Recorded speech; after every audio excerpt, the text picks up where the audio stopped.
En nombre de Dios y de la Patria se abre la sesión.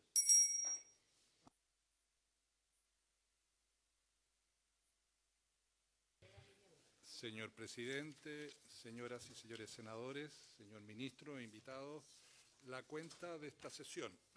Se han recibido los siguientes documentos. En primer lugar, un oficio de la Directora Ejecutiva Nacional del Ministerio Público, señora Mónica Naranjo, mediante el cual remite copia de la Instrucción General sobre la realización de una evaluación médico-forense sexológica en contextos de flagrancia, dando cumplimiento a la obligación de informar contenida en la glosa número 17 del programa 01 para el Ministerio Público de la Ley 21.796 del presupuesto del sector público para el año 2026, que reza lo siguiente. El Ministerio Público, además, deberá informar a las comisiones de Constitución, Legislación, Justicia y Reglamento de ambas cámaras del Congreso Nacional de las resoluciones, acuerdos, orientaciones o reglamentos que adopten y que afecten su funcionamiento, especialmente las instrucciones que afecten el ejercicio de la persecución penal. Tal información deberá remitirse por el Fiscal Nacional dentro del plazo de 15 días desde que tales resoluciones, acuerdos, orientaciones, reglamentos o instrucciones se impartan o acuerden. También se ha recibido un oficio de la secretaria abogada de la Comisión de Mujer y Equidad de Género, en nombre de su presidenta, honorable senadora señora Loreto Carvajal, con el objeto de solicitar la pronta tramitación del proyecto de ley que tipifique y sanciona la violencia digital, que fuera despachado por dicha comisión en octubre del año 2025. También se ha recibido una comunicación de la Secretaría del Senado, mediante la que informa que el día de ayer la Sala acordó que el proyecto de ley que modifica diversos cuerpos legales con objeto de fortalecer la persecución y sanción de delitos de abigeato sea conocido en general por la Comisión de Seguridad Pública y en particular por la Comisión de Seguridad Pública y esta comisión, señor presidente, señoras y señores senadores. Eso en relación con la cuenta. Gracias, señor secretario. Ofrezco la palabra sobre la cuenta.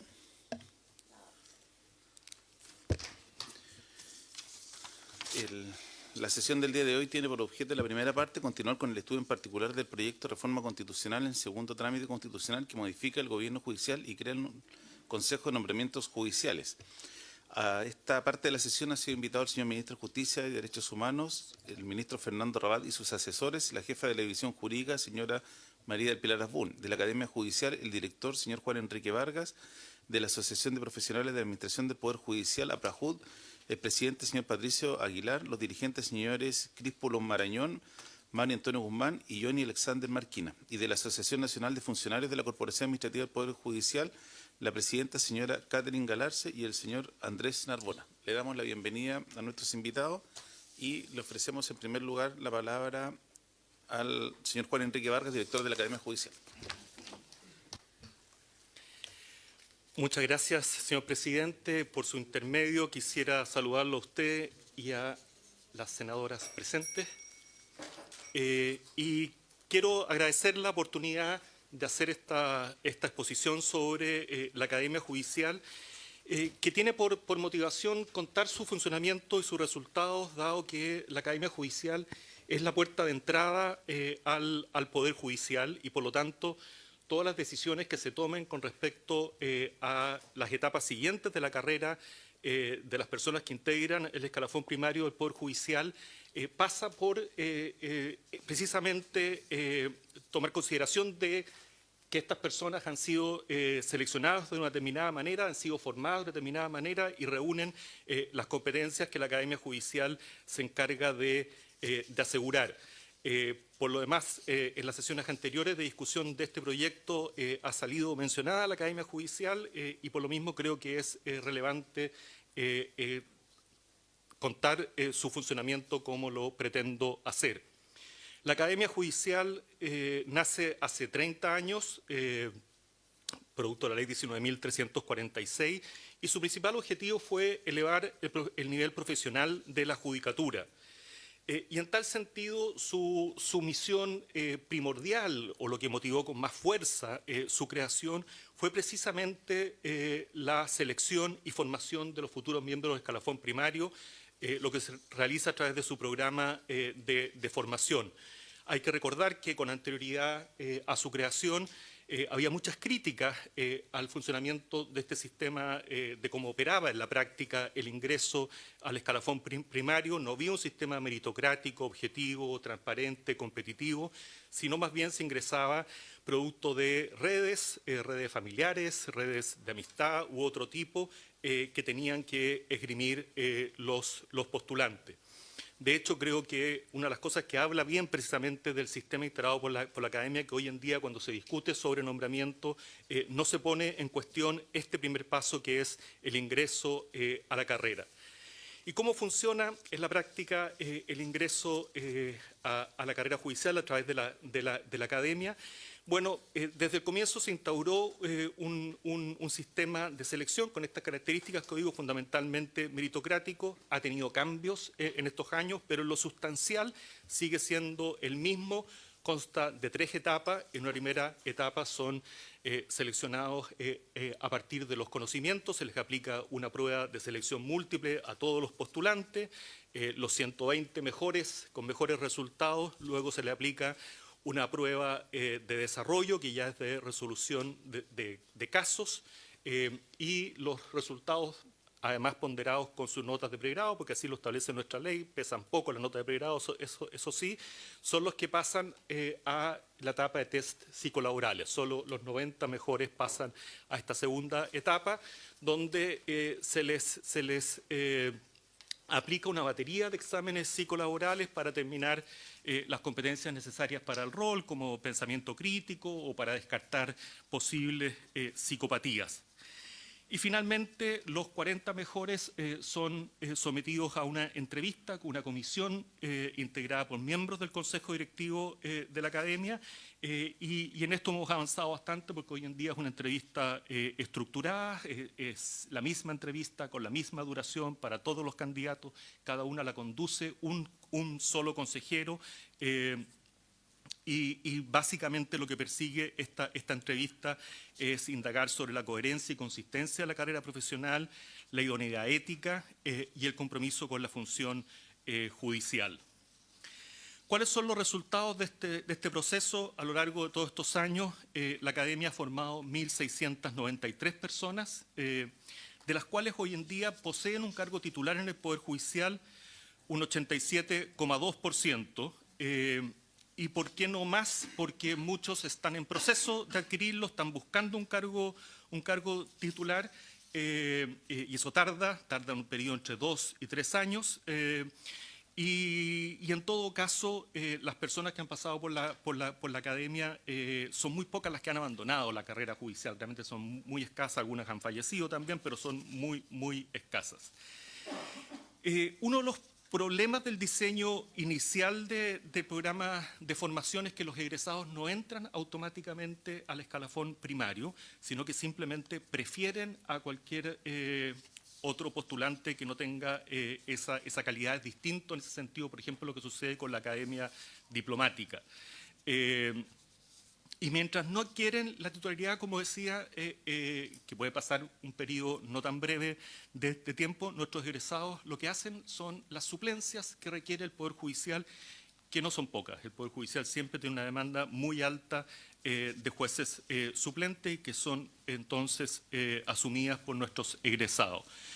La Academia desde hace un tiempo viene empujando una propuesta que la hemos podido presentar al señor Ministro de Justicia y también con anterioridad, que apunta precisamente a que nuestros egresados se conviertan automáticamente en miembros del Poder Judicial, que adquieran en ese momento la calidad de jueces, que queden en un escalafón, digamos, dentro del escalafón primario, pero dentro de un grado el más bajo, y que reciban un sueldo a todo evento y estén disponibles para hacer las suplencias donde se necesite, no donde ellos quieren, como es el sistema actual. Esto no tendría, según nuestros cálculos, mayor impacto fiscal porque estamos introduciendo una modificación que dejarían de ganar el 100% del sueldo del suplido, como es hoy en día, pasaría a ganar solo el 70% y con eso se compensaría. Y esto además genera incentivos correctos porque tenemos los casos de muchos o de varios egresados de la academia que no están interesados en una titularidad porque ganan más como suplentes que como titulares. Y tiene otra ventaja muy, muy importante, que es que asegura la inamovilidad de quienes hacen suplencias, de quienes van a ser de jueces, porque ya lo van a hacer propiamente tal, no hoy en día que no son inamovibles porque no han sido nombrados aún como jueces. Actualmente hay 132 egresados sin nombramiento titular, egresados de la academia, y como les decía, prácticamente todos están haciendo suplencia, solo uno no la había realizado durante el último año. Para entender las dimensiones, cada programa ofrece 24 cupos y dictamos 3 al año. En los últimos años venimos dictando 3 al año. Y para que se hagan una idea, en este momento tenemos abierta en la convocatoria del programa de formación, ya viene siendo el número 92 que vamos a dictar, cierra el 17 de junio, y estamos muy cerquita de las 700 postulaciones, con lo cual para 24 cupos, lo cual da cuenta de dos cosas. Uno, que tenemos harto material donde seleccionar, y lo segundo es que la carrera judicial sigue siendo muy atractiva para los abogados. ¿Y de dónde vienen estos seleccionados? Si uno ve históricamente todos nuestros egresados, el 41% se concentra en 3 universidades. Y no hay gran sorpresa en esto, son la Chile, Concepción y Católica de Santiago. Solo la Universidad de Chile representa el 22% del total. En general es muy selectivo el proceso. ¿Y cómo funciona la formación ya una vez seleccionado? Hay que explicar que existen 2 programas distintos. Uno es el regular, en donde no hay restricciones para acceso, y otro es el especial, dirigido a abogados con experiencia laboral relevante, que se creó hace no muchos años atrás, precisamente porque queríamos lograr que gente con más años de experiencia postulara a la academia, y que le era muy difícil porque el programa regular dura 11 meses, este otro nuevo dura 6 meses, es más breve, y durante esos 11 meses, durante el tiempo que dure el programa, la gente tiene que salir completamente de circulación laboral, tiene que cerrar su estudio, dejar de ejercer, ni siquiera puede hacer trabajo no remunerado. Es muy estricto nuestra regulación. Hemos logrado con este programa especial atraer gente con este perfil, de hecho, ex fiscales regionales del Ministerio Público, ex socios de estudios muy prestigiosos como Claro y compañía, han ingresado a la academia, y nos ha permitido lograr el otro objetivo que decía que perseguíamos. El promedio de edad de nuestros alumnos del programa regular es de 31 años, con el programa especial subimos a 41 años, y creemos que la experiencia es una competencia que lamentablemente la academia no puede enseñar. Ambos programas persiguen el mismo perfil de egreso, está fraseado, no lo voy a leer completo, pero son las competencias básicas para poder desempeñar el rol jurisdiccional, razonar y fundamentalmente coherentemente sus decisiones, expresarse de forma oral y escrita con un lenguaje jurídico claro, dirigir audiencias de manera eficaz, identificar situaciones que puedan afectar su imparcialidad o demás dilemas éticos, entre otros. El programa consta básicamente de 3 etapas. Hay una etapa lectiva, que son los cursos, pero no es un profundizado de derecho. Lo que se trata es de transmitir las competencias necesarias para el rol judicial o ver los temas desde el punto de vista del rol judicial. Por ejemplo, no hay un ramo de derecho procesal avanzado, pero sí hay un curso sobre la prueba, hay un curso sobre argumentación y razonamiento en los fallos, hay un curso de redacción de resoluciones judiciales, hay un curso de debido proceso, que todo apunta en eso, pero desde siempre la perspectiva del juez o la jueza. Una segunda etapa es de simulaciones y ya va trayendo la formación a lo más práctico. Si bien los cursos también tratamos que sean cursos de discusión, de debate, de resolución de casos, no clases magistrales en ningún caso, pero las simulaciones ya tienen que asumir el rol de jueces, ciertamente en un ambiente protegido, con un docente, además, que reciben una retroalimentación de lo que van haciendo y lo repiten hasta hacerlo bien. Y la tercera etapa son pasantías en tribunales, y aquí de la mano de un juez empiezan ya a realizar las funciones propiamente del rol. La distribución en términos de tiempo, la etapa lectiva es el 50% del programa, las pasantías es 1/3, el resto son las simulaciones. Eso básicamente es el programa de formación. Quiero comentarles que no solo formamos, sino que también tenemos un segundo programa que es el de perfeccionamiento y damos capacitación continua, y ya no solo a los miembros del escalafón primario, sino que a todos los funcionarios judiciales. Nuestros destinatarios son 11.000 funcionarios, que son todos los titulares y todos los contratos, además de 3 años del Poder Judicial, quienes tienen que postular anualmente a un curso de la academia si es que quieren ser calificados en lista de mérito. El 95% de ellos efectivamente postula. El año pasado ejecutamos 314 cursos, de los cuales 134 fueron presenciales y 180 en línea. La tasa de aprobación fue de un 83,3%.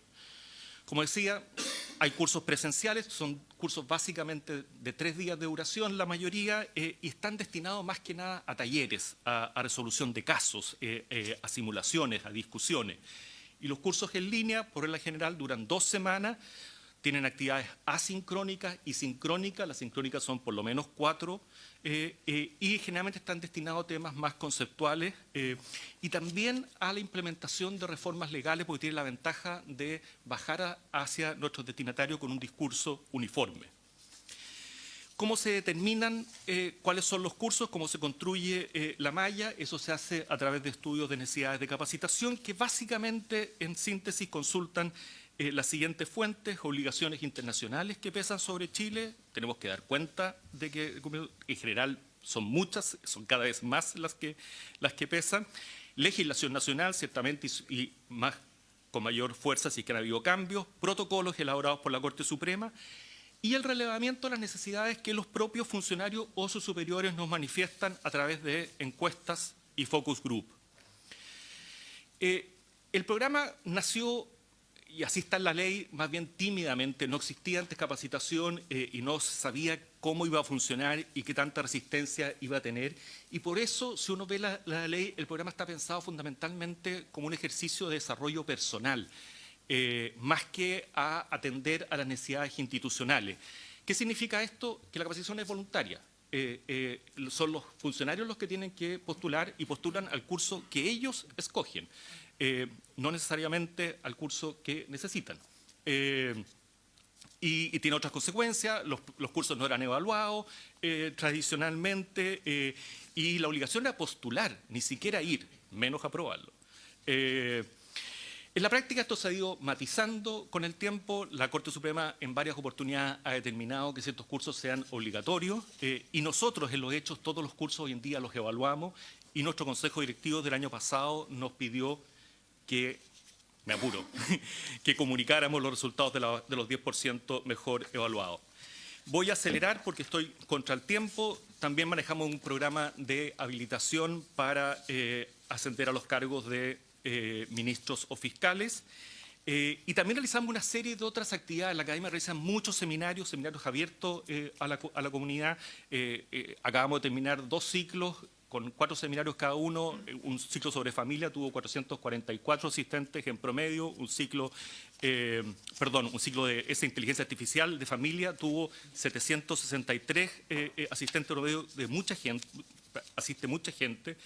Tenemos una línea de producción de conocimiento muy intensa. Generamos guías de buenas prácticas que básicamente que los mismos jueces reflexionen sobre su experiencia y pueden seleccionar la mejor forma de realizar su trabajo. Fundamentalmente lo hemos hecho, por ejemplo, en las audiencias, la justicia reformada. Hay la guía sobre juicios orales, que sacamos hace poco tiempo, aborda el tema de los juicios complejos, que es un gran problema en la justicia. Y la próxima semana, por ejemplo, tenemos un taller interinstitucional con fiscales, defensores y jueces para discutir sobre esto. Publicamos materiales docentes, hay más de 90 materiales publicados, y todo lo que nosotros producimos está en nuestro sitio web digitalizado de descarga gratuita para quien quiera acceder a ello. Nosotros no tenemos una planta de docentes estable. Los docentes son seleccionados vía concursos abiertos. lo cual tiene una serie de ventajas, no rigidiza nuestra planta académica, asegura el pluralismo del cuerpo docente, acerca al mundo académico a la universidad y permite constituir equipos mixtos.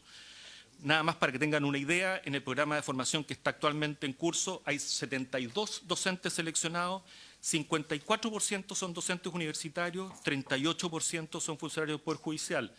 Las universidades más representadas son la Católica Santiago, 14%, Universidad de Chile, 8%, Alberto Hurtado, 8%.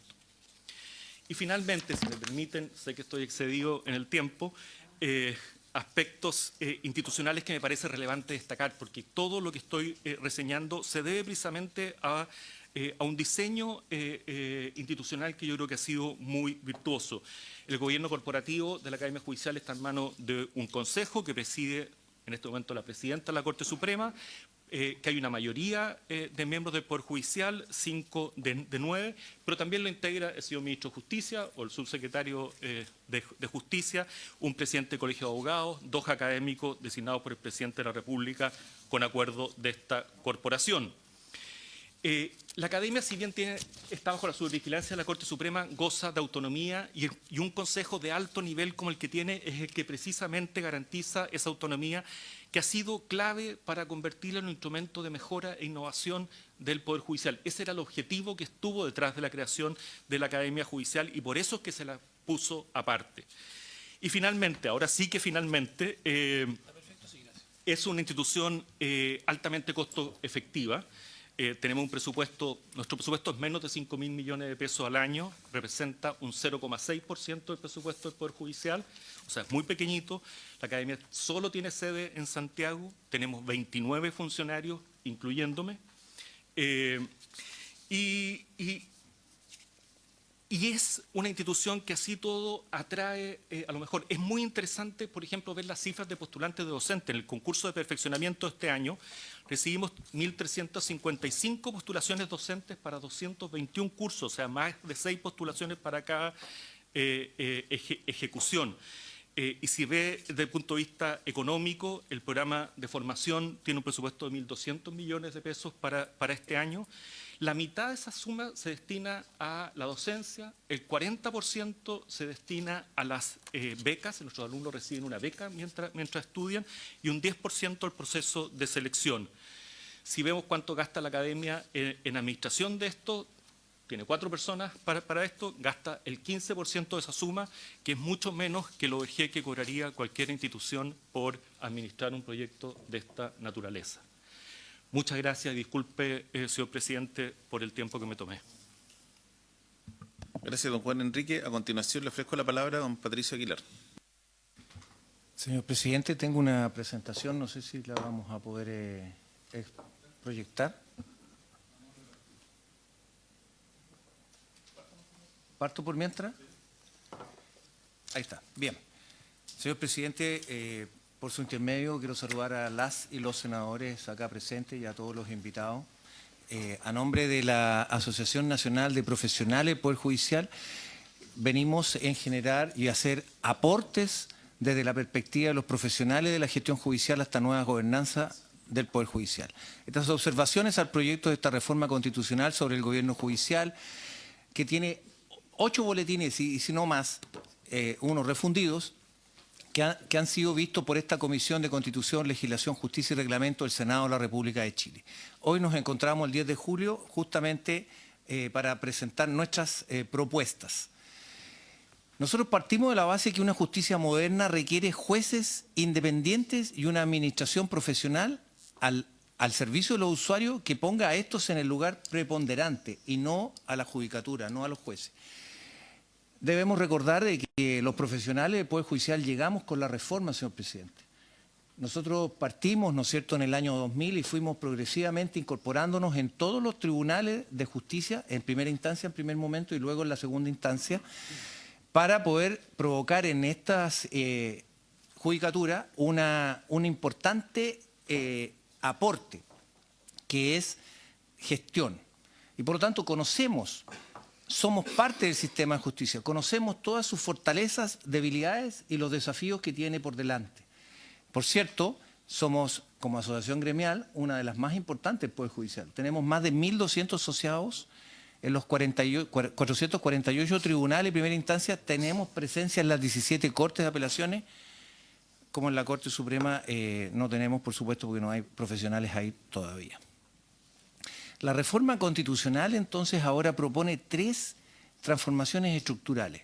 Nosotros hemos venido a todas las ponencias y estamos muy interesados porque, efectivamente, la primera, que tiene que ver con los nombramientos judiciales, modificaciones sustantivas al artículo 30, 77 y 78 de la Constitución Política de la República, creando un Consejo de Nombramientos Judiciales por mérito, transparencia e independencia. La creación de la creación del Tribunal de Conducta y el fortalecimiento de la Fiscalía Nacional Judicial, con una nueva institucionalidad, disciplina, probidad, responsabilidad y control. Y, por cierto, el eje, diría yo, en el que tenemos mucho que decir es la administración judicial. Artículo 82 de la Constitución Política de la República, que vienen a separar entonces, o la propuesta es la separación de la jurisdicción de la administración, gestión, recursos y modernización. El consenso ya está instalado, señor presidente.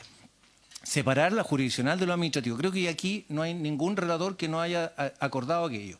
Sin embargo, eso se traduce en que los jueces deben juzgar, la administración debe profesionalizarse y la gestión judicial requiere entonces especializarse. Esta independencia judicial se fortalece cuando la administración se ejerce por órganos técnicos, profesionales, especializados. Las demandas ciudadanas y las demandas que nos han traído aquí, que inspiran estos ejes, han sido precisamente la desigualdad, la corrupción, los abusos de poder y la crisis de representación que ha tenido el Poder Judicial, el sistema de justicia en general. Pero recordemos que en el sistema de justicia el Poder Judicial es solo un eslabón más, no es todo el sistema de justicia. Y por lo tanto nuestra mirada, nuestra experiencia profesional en la gestión judicial constituye un aporte relevante para el adecuado funcionamiento de los 3 nuevos pilares de esta propuesta de gobierno judicial. ¿Por qué nuestra experiencia es relevante, señor presidente? Nuestra mirada es estratégica y técnica. Hemos implementado las reformas procesales, hemos implementado todas las normas legales que se han pedido al Poder Judicial. Gestión de información de desempeño y también el accountability, que es, como se dice, el dar cuenta. ¿Qué gestionamos diariamente? Recursos humanos, presupuesto, finanzas, infraestructura judicial, tecnología, transformación digital, indicadores de gestión, planificación institucional, contingencia y emergencias, como por ejemplo lo fue la pandemia. La reforma redefine esta gobernanza judicial. Nosotros como asociación profesional proponemos incorporar el conocimiento de la gestión judicial en cada uno de estos ámbitos. O sea, la experiencia de las y los profesionales de la gestión judicial que aporta el conocimiento estratégico, técnico, continuidad institucional e información objetiva para los procesos de nombramientos disciplinarios, gestión de tribunales contemplados en estas reformas. Nosotros creemos que no todo el mérito judicial se encuentra reflejado en los expedientes de postulación de los interesados a las Cortes de Apelación, a las Cortes Supremas y a los jueces. La reforma constitucional propone en su primer eje un consejo de nombramiento basado en mérito, transparencia, independencia y que lo separa de los otros consejos, que nosotros estamos de acuerdo, para evitar la concentración de poderes en un solo consejo, lo cual da un contrapeso político, es decir, Corte Suprema designa, quinas o terna, Presidente de la República propone y Senado finalmente nombra. Lo anterior para nosotros garantiza, después de haber escuchado muchas de las ponencias y tenemos la plena convicción de que finalmente es la autoridad política quien debe nombrar, porque eso le da legitimidad política a todo el proceso. Y no una mayoría de jueces nombrándose a sí mismo, porque no garantiza que el proceso finalmente termine siendo capturado. La discusión está entonces en que el Consejo designe y proponga, y como APRAJUD consideramos que la legítimo es que el Consejo solo opere cuando proponga ternas o quinas jerarquizadas al órgano político que finalmente nombra. Por otro lado, la composición del Consejo debe proponer entonces quinas ternas jerarquizadas según corresponda, para lo cual hay que entender que el proceso previo de la selección debe distinguir elementos cuantitativos y cualitativos en sus designaciones. La información que normalmente contiene un expediente son elementos cuantitativos, señor presidente. Antigüedad, antecedentes curriculares, formación académica por la Academia Judicial, experiencia profesional, calificaciones formales, antecedentes disciplinarios, pero resulta de que queda justo el otro lado de la medalla, lo que no se ve, y es lo cualitativo, señor presidente. Cumplimiento, que nosotros sí vemos, cumplimiento efectivo de las funciones, oportunidad de las resoluciones y sentencias, productividad real del magistrado, liderazgo, trabajo en equipo, trato al funcionario, desempeño cotidiano y principalmente la calidad humana del magistrado. Todos estos elementos tienen que ser aportados en el proceso. La experiencia de quienes gestionan diariamente los tribunales puede aportar información objetiva y relevante para fortalecer los procesos de selección judicial, tanto cualitativa como cuantitativa. ¿Por qué los profesionales de la gestión judicial debemos participar entonces en esta formación de quinas internas? Porque las modificaciones del artículo que ya he indicado, que busca fortalecer el mérito, la transparencia y la objetividad, esta mirada de los profesionales aporta a la gestión información objetiva sobre el desempeño, cumplimiento de funciones, productividad efectiva, oportunidad de las resoluciones, liderazgo y trabajo en equipo, conducta organizacional. ¿Qué beneficios trae? Mejor evaluación del mérito, mayor transparencia, decisiones más informadas, mayor legitimidad institucional y proceso de selección más completo. Respecto del mecanismo de designación de los integrantes del Consejo, esto debe estar regulado en una ley orgánica constitucional. No puede quedar entonces todo esto detallado en una Constitución, tiene que ser posteriormente en una ley orgánica. Nuestra propuesta sobre este tema es reconocer constitucionalmente la participación de al menos un profesional de la gestión judicial en este Consejo que propone, ¿no es cierto?, la formación de quinas internas, dejando que la ley orgánica constitucional regule los mecanismos específicos de integración y participación y con votación. La participación de los profesionales de la gestión fortalece el mérito. La propuesta nuestra es que nosotros no proponemos sustituir ni a los jueces ni juezas, ni sustituir al órgano político, ni alterar la competencia constitucional, ni intervenir en la decisión final, ni tampoco reemplazar al sistema de mérito. Lo que sí proponemos es incorporar información objetiva, aportar experiencia de gestión, fortalecer la evaluación del mérito, mejorar la transparencia, contribuir a las decisiones más informadas. La participación de las y los profesionales de la gestión judicial agrega valor estratégico y técnico al proceso de proposición que fortalece la legitimidad de los nombramientos siempre de cara al usuario. En resumen, en el primer eje, la propuesta constitucional sobre nombramiento, nosotros decimos que se mantenga el mérito, la transparencia y la información objetiva. El detalle de la integración, participación y votación deberá desarrollada posteriormente en una ley orgánica. Lo que no queremos es que tenga esta nueva institucionalidad de nombramiento una composición mayoritaria de jueces sin contrapeso, porque si no es más de lo mismo. Tenemos jueces nombrando o proponiendo jueces. Es cambiar una cosa por otra. Nueva institucionalidad disciplinaria respecto a la Fiscalía Judicial y Tribunal de Conducta Judicial. La legitimidad del sistema disciplinario exige pluralidad y evitar captura también por un único estamento. El objetivo de la reforma es fortalecer la figura del fiscal nacional, judicial, implementar, ¿no es cierto?, un código y un comité de ética, fortalecer la responsabilidad disciplinaria, incrementar la confianza pública, mejorar la transparencia institucional y reforzar la rendición de cuentas. ¿Cuáles son los riesgos? Que haya captura corporativa, que haya ambiciones únicas de control, falta de diversidad institucional, déficit de legitimidad y evitar problemas de jerarquía porque está por sobre la Suprema. Nosotros como gremio proponemos que esta nueva institucionalidad disciplinaria incorpore la mirada técnica y plural complementaria a la experiencia jurisdiccional. Asegura un diseño robusto que incluye equipos profesionales de gestión contable, informático, con estándar de trazabilidad, gestión de evidencia digital y coordinación interinstitucional.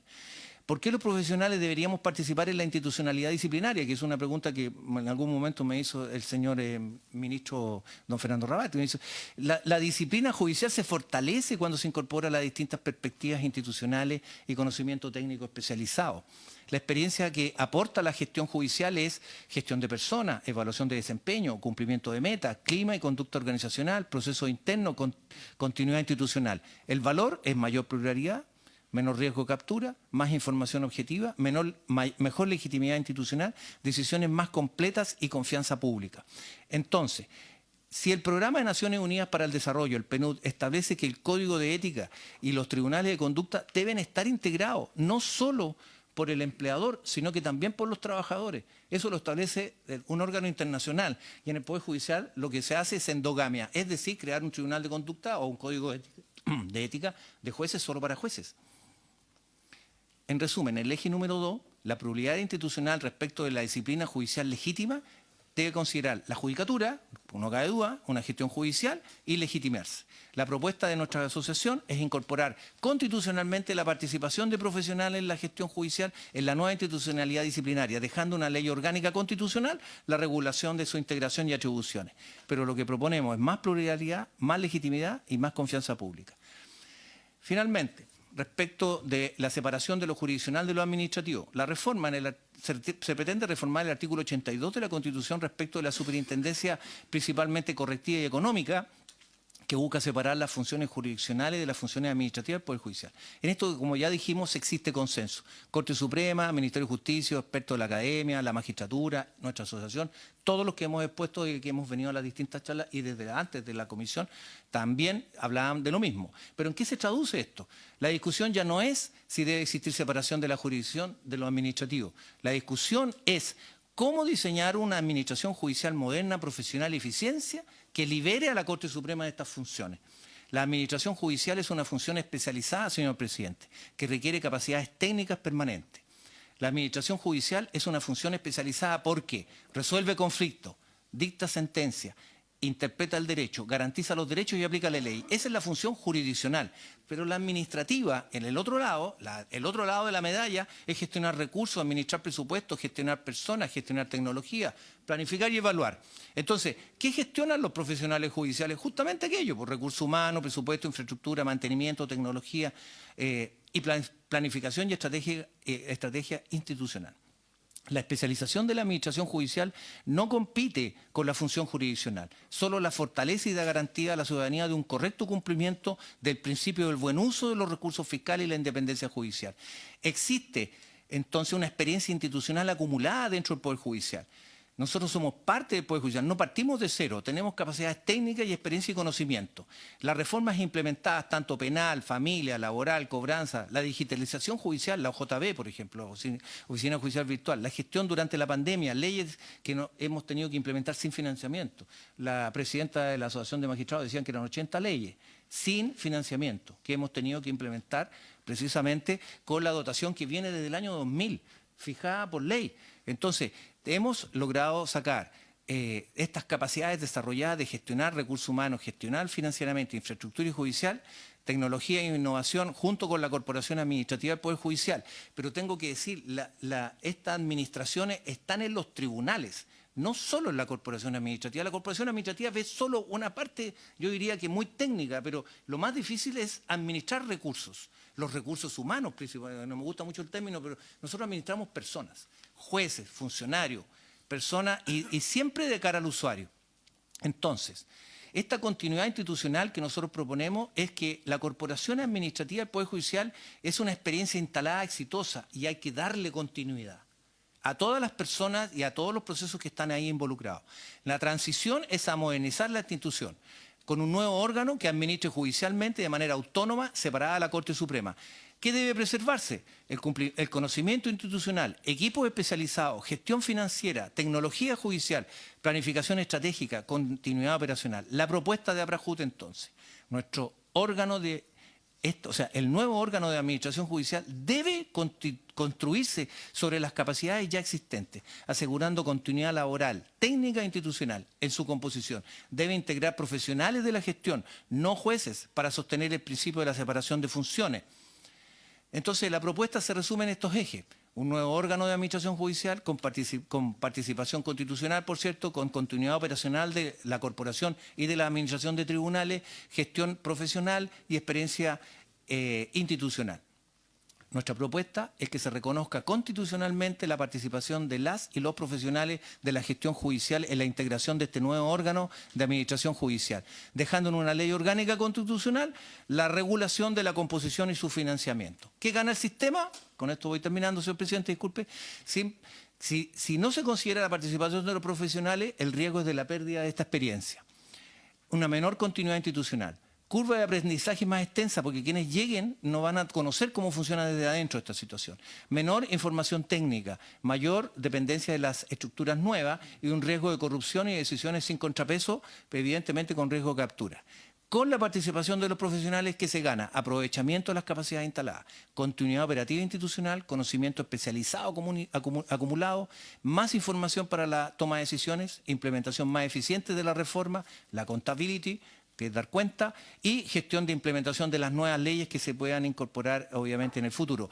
La incorporación de las y los profesionales de la gestión judicial fortalece la eficiencia y la continuidad institucional y sostenibilidad del gobierno judicial. En resumen, en el eje 3, independencia, mérito, transparencia, eficiencia y continuidad.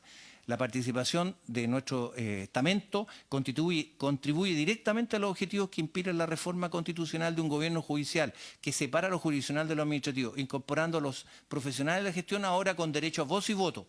La Corte Suprema hizo una figura hace unos meses atrás de incorporar a los presidentes de los gremios en la gestión del Consejo Superior, con solo derecho a voz. Y realmente que las decisiones que se toman para nosotros han sido cajas negras, nos llegan con la información vista, ¿no es cierto?, para tomar una decisión en la cual nosotros decimos, mire, la verdad es que a mí me hubiera gustado haber conocido todo el proceso de evaluación financiera, de los procesos de compra, de adquisición, de mantenimiento, pero es caja negra. Nosotros tenemos voz, decimos, ¿me puede mandar el informe? Y se lo mandarán, pero la decisión finalmente sigue estando en la cúpula del Poder Judicial y eso hay que transformarlo. Conclusiones para terminar.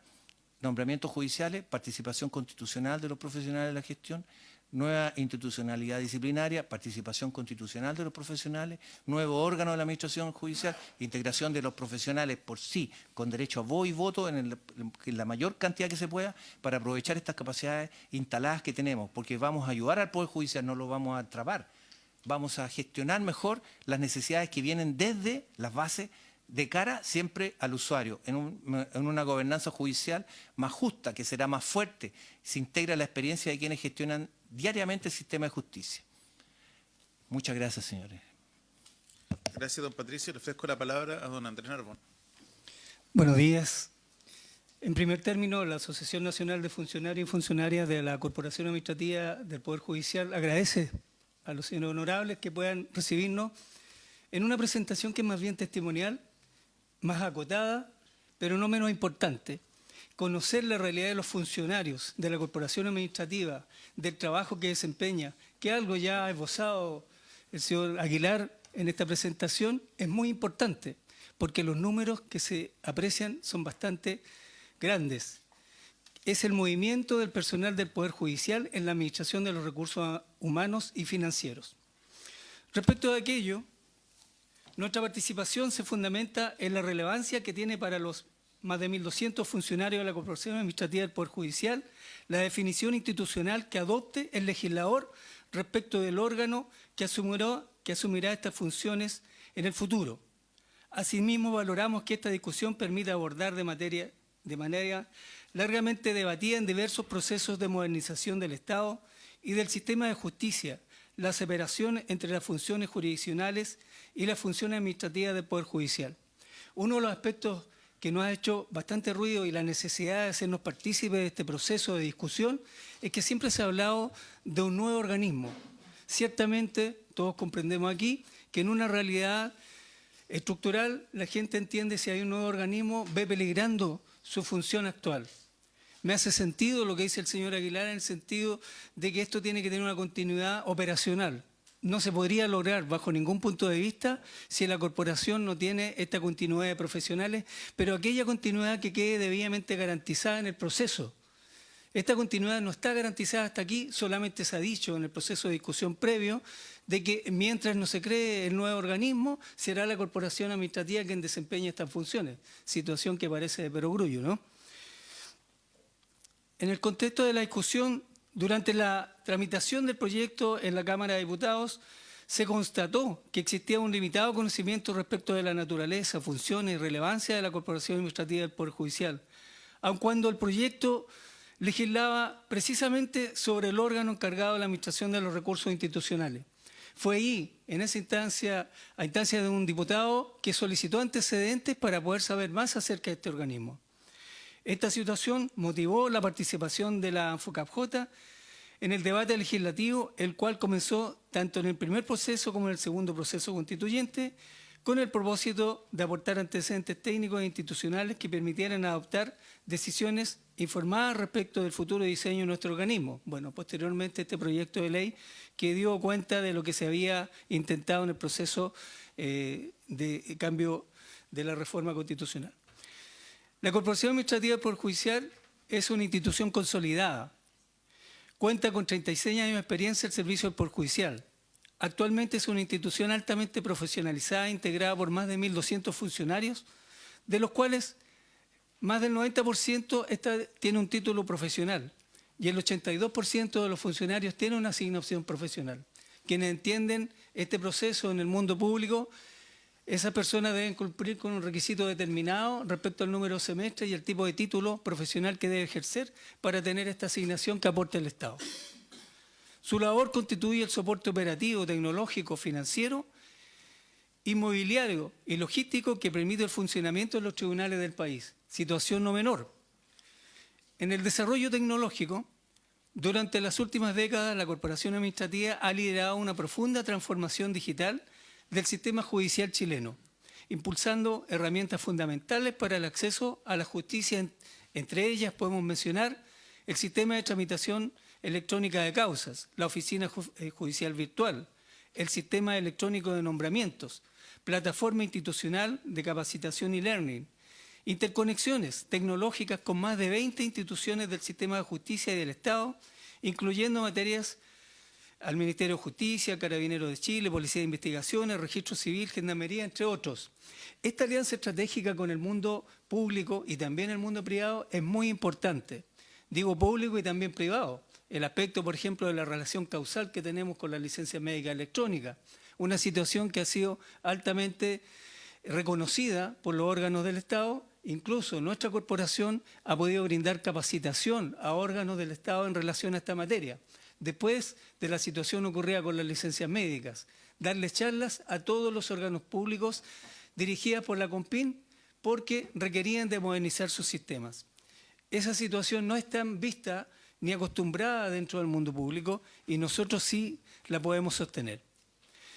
La infraestructura judicial, la Corporación Administrativa actualmente tiene más de 50 edificios judiciales distribuidos entre Arica y Puerto William.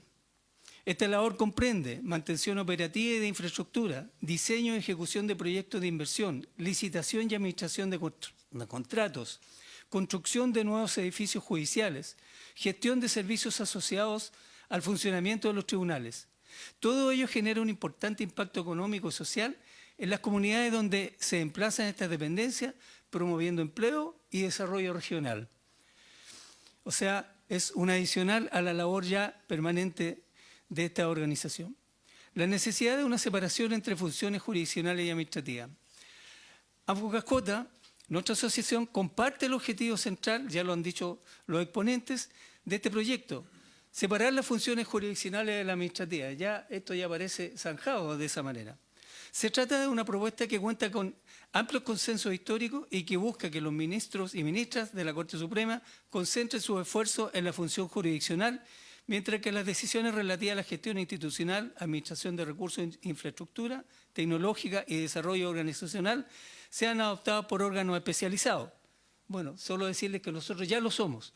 Ya somos parte de ese órgano especializado y que realmente lo que requiere es una potenciación, requiere una robustez que este Parlamento le puede otorgar a partir de la creación de esta norma, de esta ley. Esta separación permitirá fortalecer la independencia funcional de la administración judicial, mejorar la eficiencia en la toma de decisiones, reducir la concentración de responsabilidad de la Corte Suprema, potenciar una gestión basada en criterios técnicos y especializados. ¿Cuál es la propuesta de la ANFUCASCOTA? El reconocimiento constitucional de la actual corporación administrativa del Poder Judicial. La principal aspiración de nuestro gremio es que la reforma reconozca a este nuevo órgano de la administración en la actual Corporación Administrativa del Poder Judicial como el órgano autónomo encargado de la administración de los recursos del Poder Judicial.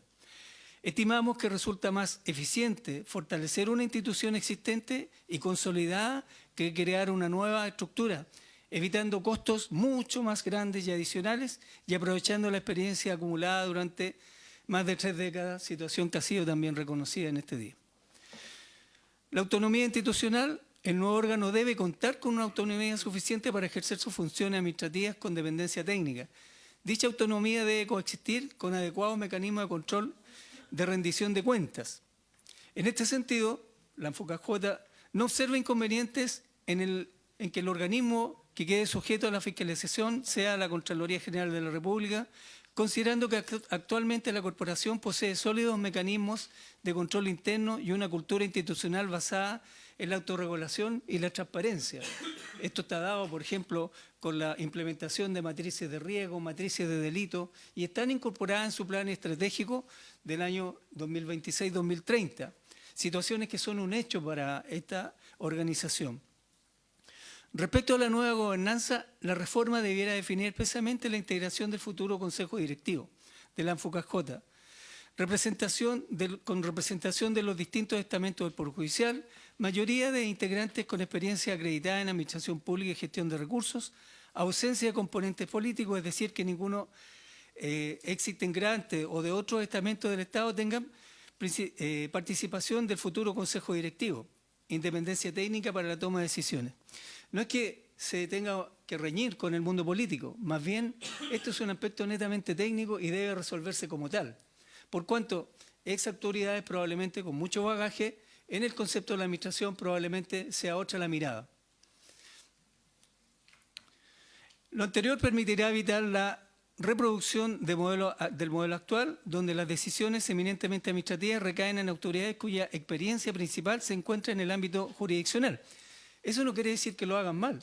Son jueces que llevan muchos años en la institución, pero cuya competencia principal es del área de la jurisdicción y no en la administración.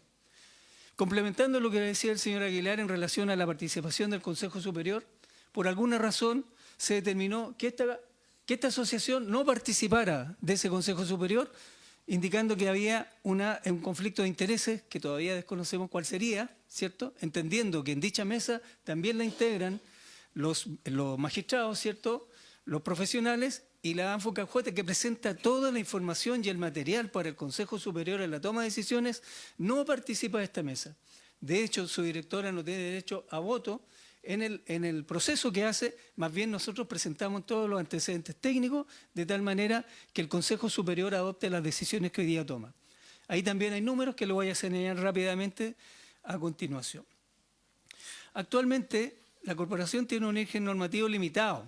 Hoy día existimos porque el artículo 506 y siguiente del Código Orgánico de Tribunales nos dio existencia, sin ninguna estructura.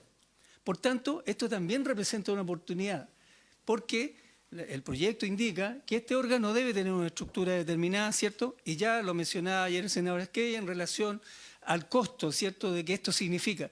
Tan importante para la eficiencia del Estado que hoy día se está propiciando, ¿cierto?, la nueva administración de gobierno, en el sentido de que, ¿qué significaría incorporar nuevos recursos a un organismo ya existente y darle una mayor potencia a su trabajo?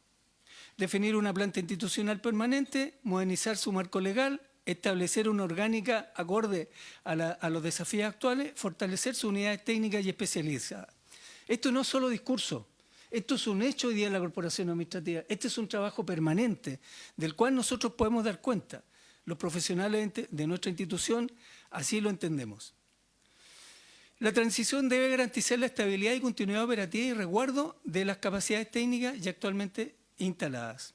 En conclusión, la ANFUCAJ estima que esta reforma constituye una oportunidad histórica para modernizar la administración del Poder Judicial. Nuestro planteamiento puede resumirse en 3 principales fundamentos: separar las funciones jurisdiccionales de la administrativa mediante el reconocimiento constitucional y la autonomía de la actual corporación; desconcentrar la responsabilidad administrativa actualmente radicada en la Corte Suprema, permitiendo decisiones técnicas y especializadas; fortalecer y reconocer a la Corporación Administrativa del Poder Judicial, resguardando a sus funcionarios, modernizando su estructura para enfrentar los desafíos futuros. La Corporación Administrativa no es una estructura improvisada ni una institución opaca.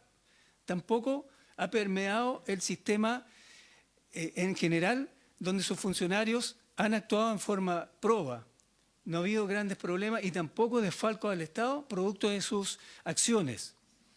Por ello, consideramos que la mejor alternativa para el país consiste en potenciar la institución existente, otorgando autonomía constitucional, fortaleciendo su gobernanza y consolidándola como el órgano técnico encargado de la administración de los recursos del Poder Judicial.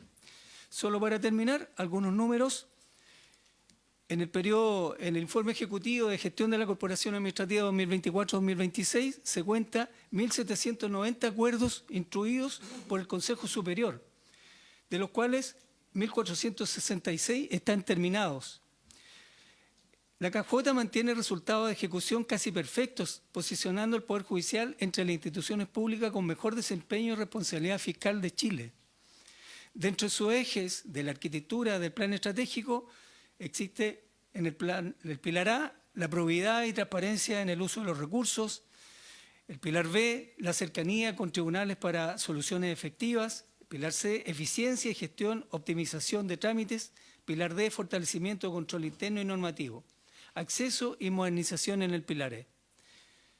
Tenemos la implementación del canal de denuncias en una nueva cultura de transparencia normativa, la declaración de intereses, la ley de lobby, las actas públicas, que son públicas actualmente, y la prevención del delito. Estandarización de los servicios de plataforma MauWeb, que es un sistema informático, ¿cierto?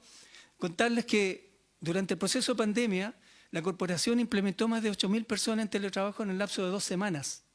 Eso no lo hizo ni siquiera el mundo privado.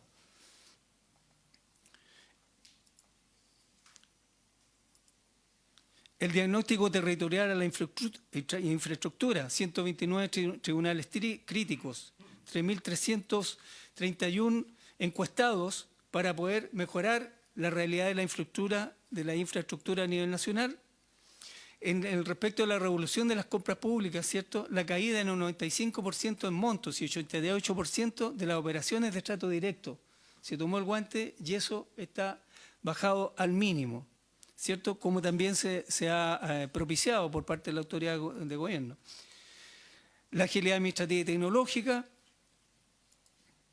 la nueva subcontraloría de control de legalidad y la implementación de un área de ciberseguridad. Entonces, podríamos hablar mucho al respecto. Estos números son de un proceso transparente que van a ser llegados a esta comisión, van a ser entregados para que ustedes lo comprendan y lo puedan revisar de mayor manera. Solo agradecerles este espacio y que la decisión que se tome sea la mejor para nuestro país. Muchas gracias. Gracias, don Andrés, por su exposición. Ofrezco la palabra, senador Esquella. Muchas gracias, presidente. En primer lugar, quiero agradecer las exposiciones. Contribuyen mucho al trabajo que estamos haciendo, que si bien estamos trabajando en el marco de una propuesta bien concreta, a propósito de un proyecto que ya está en segundo trámite, con indicaciones bien macizas y contundentes, pero la conversación, la exposición de todos quienes seguramente ustedes han visto, han pasado por acá en la comisión, nos lleva, digamos, a abordar de una manera más integral incluso el tema, la materia. Y hay dos temas puntuales que me gustaría profundizar un poco aprovechando la experiencia que tenemos acá en la mesa. En primer lugar, en cuanto a la academia, estuve, mientras don Juan Enrique nos exponía, estuve buscando en la página, tratando de identificar en el fondo los docentes que hay detrás de cada uno de los programas, que entiendo en el fondo se van renovando y eso les genera la flexibilidad que de alguna manera es virtuosa de acuerdo a la exposición, pero me gustaría saber un poco más en profundidad cómo son los procesos de licitaciones, en el fondo se va directo a los programas en su conjunto, participan universidades o los profesores individualmente considerados. Quizás es muy básica la manera de abordarlo, pero de ahí en el fondo para poder ir perfeccionando. ¿Y por qué? Porque en algún minuto, en alguna de las sesiones pasadas, alguien señaló, no recuerdo bien, creo que fue el exministro Larraín, refiriéndose, y me hace sentido a propósito del número de personas que postulan, que dijo usted que eran 700 para programas de 24, lo que es un tremendo éxito, pero por otro lado quiere decir que hay muchas personas que tenían vocación, una vocación que es bien escasa, que es en el fondo ministrar justicia, con todo lo que ello implica, que estarían quedando fuera y Y en el fondo, ¿cómo ve la propuesta que, si bien no la profundizó el ministro ni tampoco generó el debate acá, me interesa saber, digamos, su posición? Es decir, en términos concretos, ¿qué pasaría si es que distintas universidades, se puede calificar como se quiera, las de mayor excelencia, de cierta cantidad de años de acreditación para arriba, da lo mismo eso, pero qué pasaría si es que entre ellas también compitieran, entraran, digamos, a ofrecer esta capacitación y cursos con los mismos tipos de certificación? Y bueno, si es que simplemente fue falta de expertise mía, si es que existe en alguna parte en la página web donde yo pueda ver el perfil de docentes que han participado, digamos, en los programas pasados. Y el segundo tema que tengo inquietud por saber un poco más allá de lo estructural, de lo que está en el COT, por supuesto, sino que más bien en términos prácticos me interesa profundizar en los procesos de calificación. Porque uno podrá entender, estos son anuales por escalafón, tienen una estructura, un ordenamiento jerárquico, pero en términos prácticos me interesa saber, es decir, ¿dónde puedo encontrar los resultados de acuerdo a los distintos conclusiones, digamos, que arroja? Entiendo que hay una manera de poder escalonarlos, digamos, los que salen con resultados de excelencia, los que son deficientes, los anoté por ahí, los de calificados, digamos, en términos regular y condicional, si es que maneja don Patricio esa información de cuántos en este proceso de calificación estarían dentro de los segmentos regular, condicional y deficiente, sería, digamos, un buen insumo, porque también en alguna de las exposiciones alguien dijo que, creo que el profesor Correa Sutil, no sé, quizás le estoy atribuyendo, retiro lo dicho, no me acuerdo quién, pero dijo que en general la calificación como que no calificaba mucho porque todos tenían más o menos la misma nota. Entonces quiere decir que ahí tenemos un problema de evaluación. O sea, cuando uno quiere evaluar algo, necesariamente tiene que ponderar para que haya, para que el instrumento arroje en el fondo resultados. No se trata de andar buscando a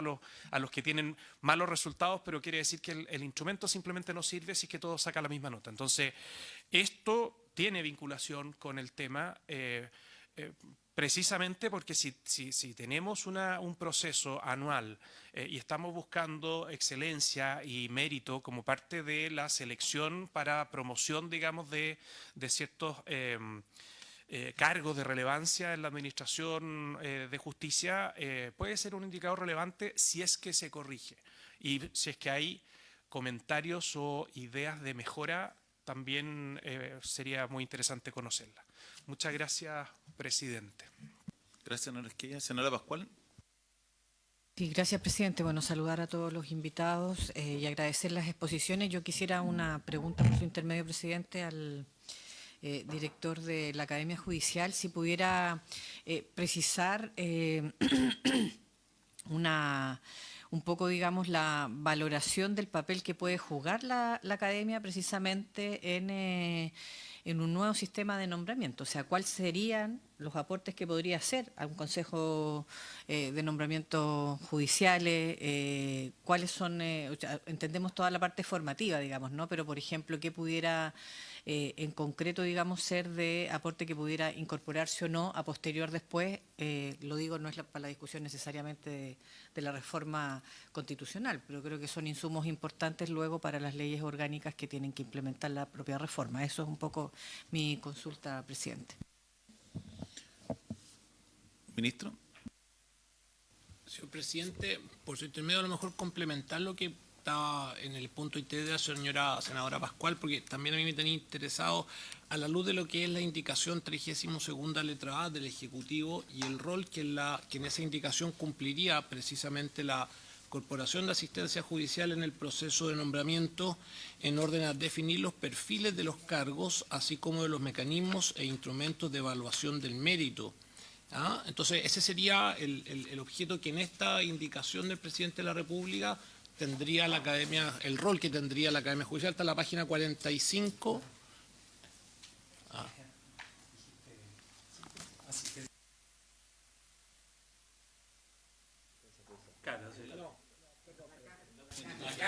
Perdón, como dijo el senador, retiro lo dicho. Retiro lo dicho. En la indicación 32ª letra A del presidente de la República, el rol que se le asigna a la Academia Judicial es la definición de los perfiles de los cargos, así como de los mecanismos e instrumentos de evaluación de mérito. Y entonces, señor presidente, por su intermedio, complemento lo señalado por la senadora Pascual, en orden así la referencia puede también abordar específicamente esa materia. Gracias, ministro. Bueno, le ofrezco la palabra a nuestros invitados para que puedan responder y así poder pasar al segundo punto de la tabla.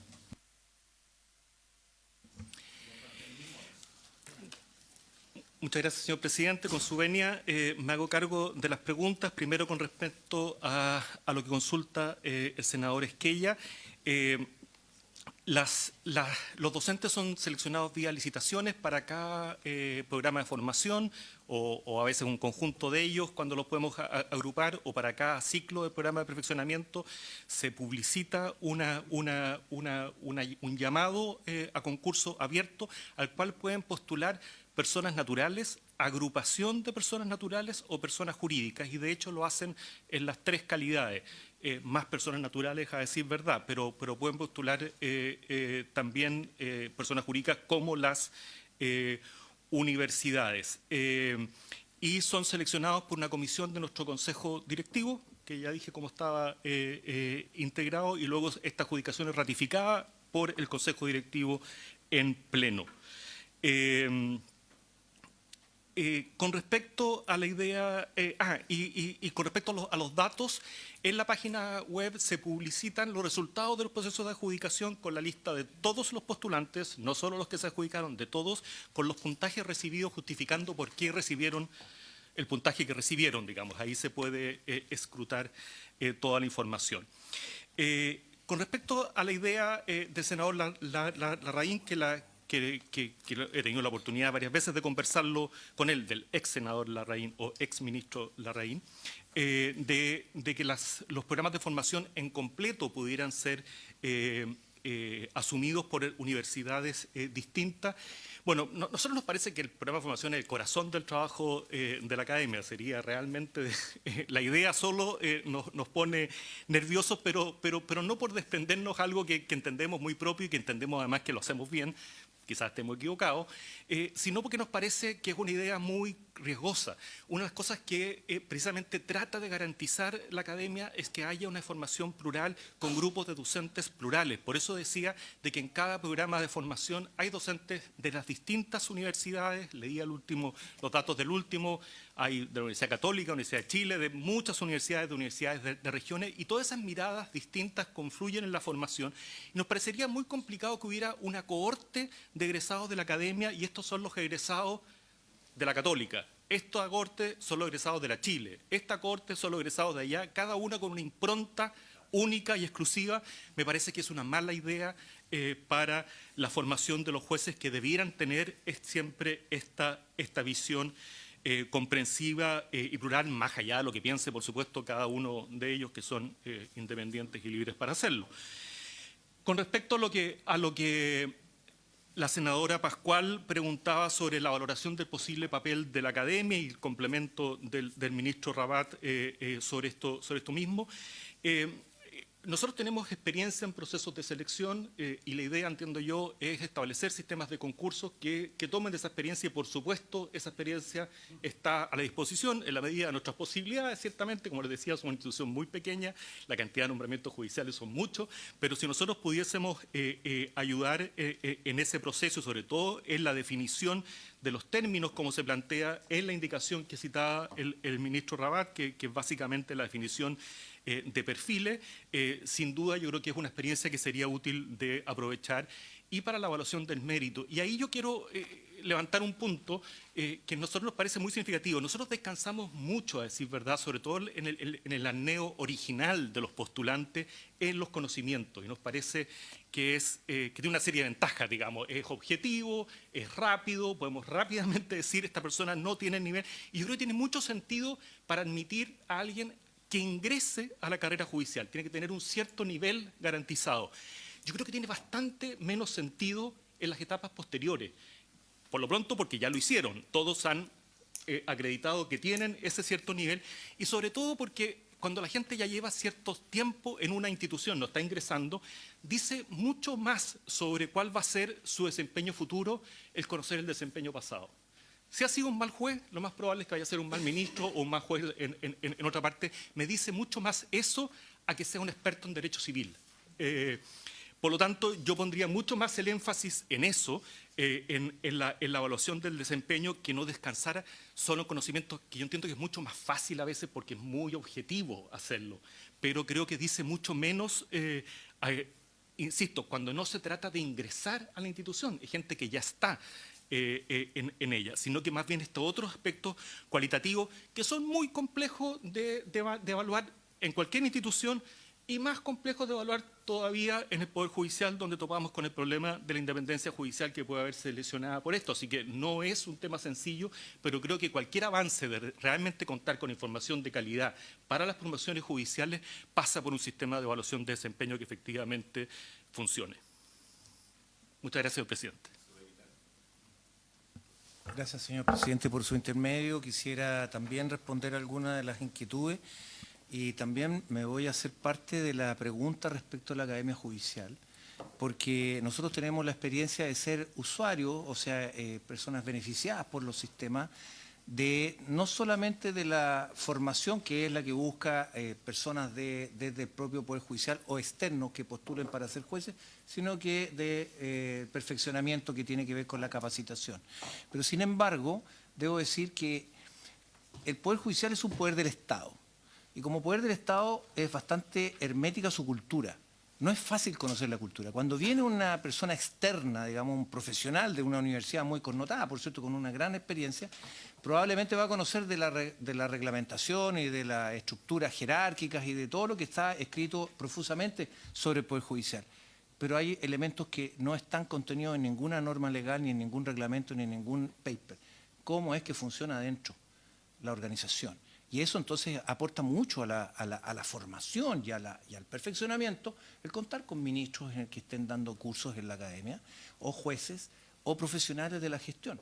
A mí me ha tocado la oportunidad, y agradezco, por cierto, haber sido alguna vez académico, porque me formé incluso en los programas que se llamaban de capacitadores de la Academia Judicial, porque buscaba formarnos a nosotros en la misma academia, para ver si podíamos entregar nuestros aportes de una manera más estructurada. Y fíjese que fue bastante útil porque hay cursos que se llaman, por ejemplo, control de gestión. ¿Y qué es control de gestión dentro de la unidad laboral? Probablemente si viene un contador, una persona, un profesional expertísimo de una universidad, controlará indicadores, pero hay mucho más en el control de gestión, ¿no es cierto?, que tiene que ver con el desempeño de los funcionarios. Entonces eso se llama cultura organizacional.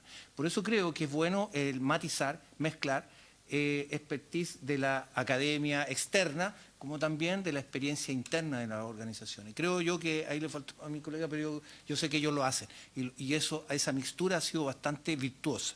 Respecto de los procesos de calificaciones que menciona el senador Esquella, miren, lo dijo efectivamente el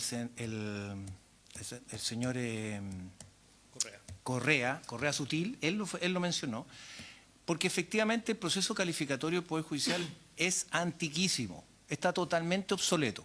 Aquí nosotros no medimos méritos, virtudes, capacidades, en realidad no miramos lo más importante, que es el desempeño. O sea, si nosotros tuviésemos una evaluación de desempeño como lo tienen muchas instituciones públicas y privadas, otra cosa sería en el Poder Judicial. Está instalado, la estadística exacta no la tengo, pero se la puedo conseguir, senador. Yo creo que el 97%, y si no quedó corto, saca de 6.7 hacia arriba. ¿Y por qué 6.7? Podría haber sido 6.5. Igual sigue siendo lista sobresaliente. Si usted me pregunta del Código Orgánico como está establecido, la lista sobresaliente parte desde el 6.5 hasta el 7. Mucha gente de 7, eso significa que no tiene nada que perfeccionarse, nada que mejorar. O sea, es una persona perfecta. ¿Me entiende? Y del 6.5 hacia abajo es muy poco a las personas que caen en esa lista, que sería lista muy buena. Va bajando por tramos de 0,5%. Si cae en la lista del 6% hacia abajo, entonces sería buena. Y podría llegar hasta la más mala, que es la regular, condicional o de eliminación. Pero en realidad, si usted me pregunta, todo el Poder Judicial se califica de sobresaliente. Si no todo, casi todo. Entonces, ¿qué medimos? En realidad no medimos desempeño. no me dimos una evaluación real de cosas que yo mencioné en mi presentación. ¿Cuáles son los elementos cuantitativos que sostiene una evaluación?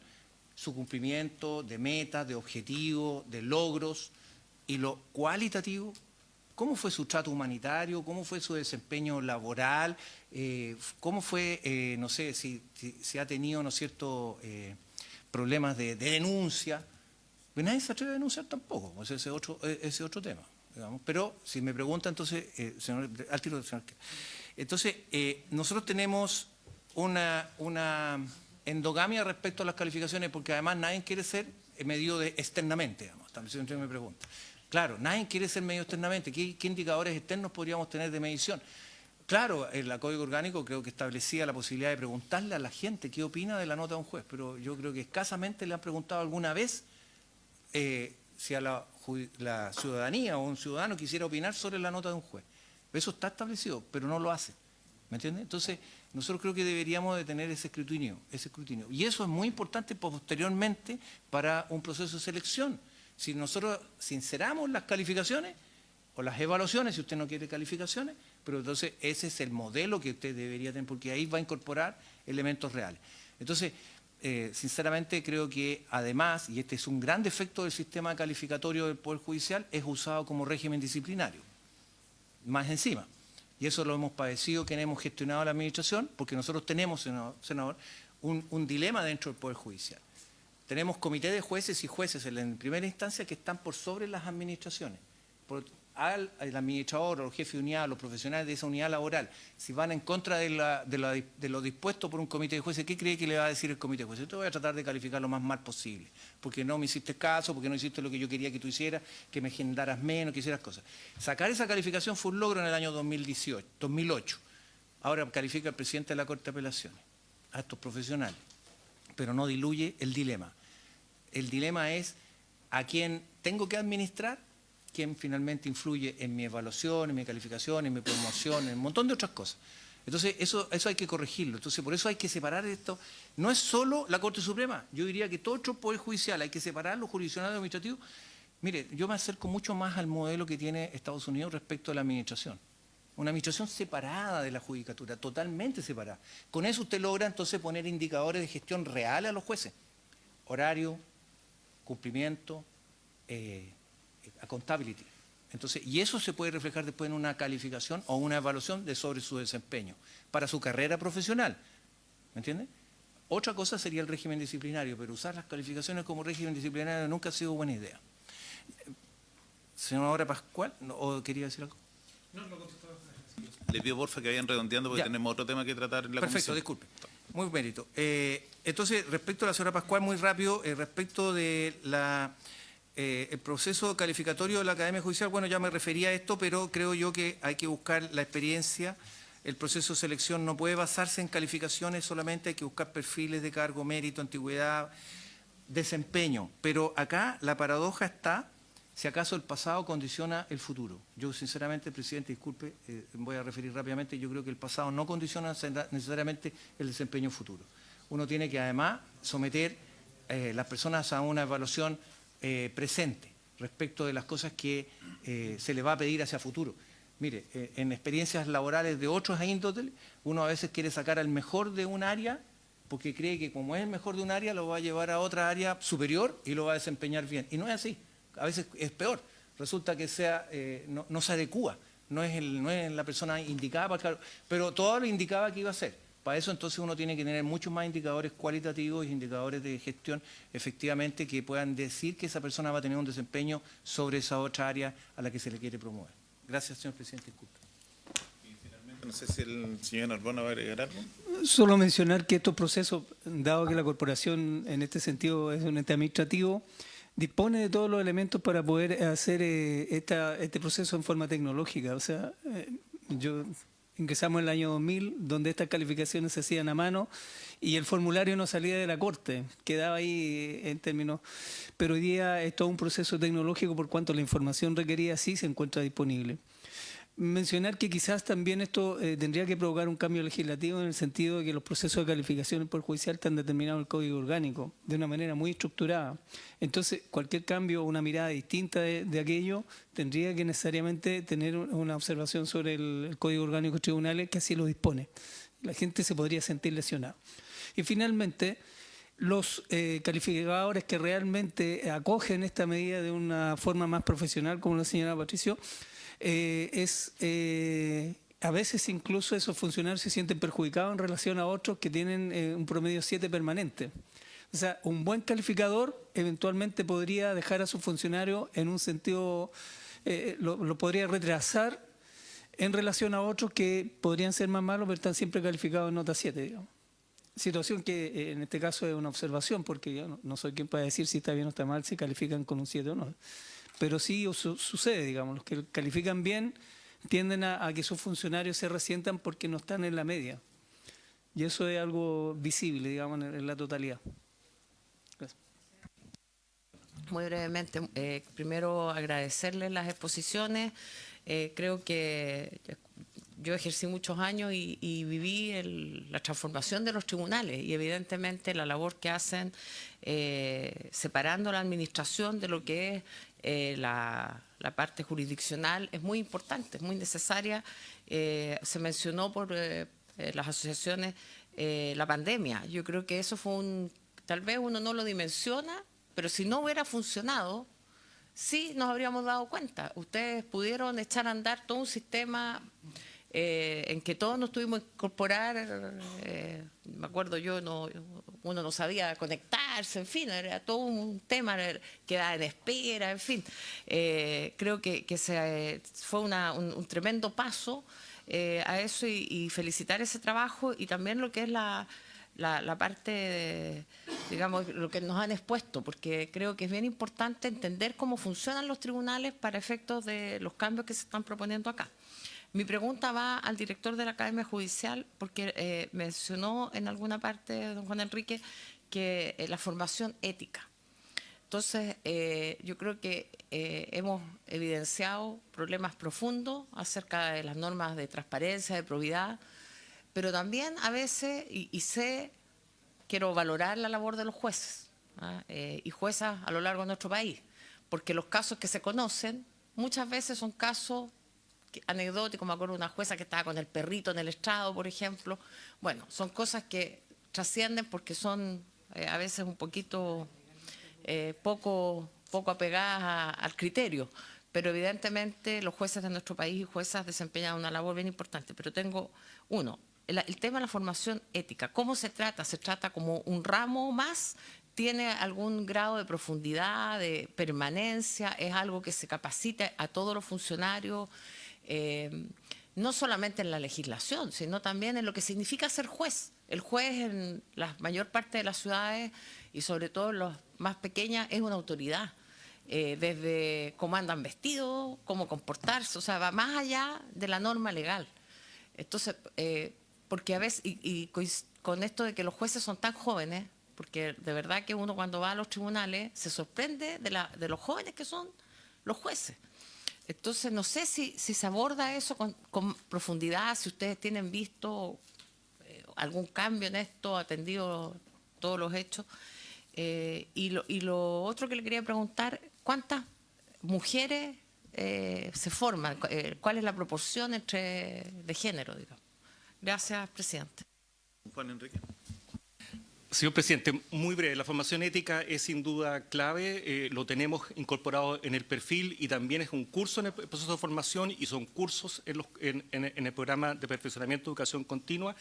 Y para eso el problema que hemos topado históricamente es la falta de regulación específica en el Poder Judicial. Recién el año pasado se dictó el Código de Ética por parte de la Corte Suprema. Nosotros nos anticipamos a eso y hace 3 años elaboramos dentro de estas guías que elaboramos una guía de buenas prácticas en tema ético con la idea de que jueces abordaran los problemas más comunes y no solo cuáles son los problemas, sino que cuáles son las alternativas de solución. El problema es que uno hay que identificar cuando uno tiene un dilema ético y 2, saber cuáles son los caminos. Muchas veces no es solo uno.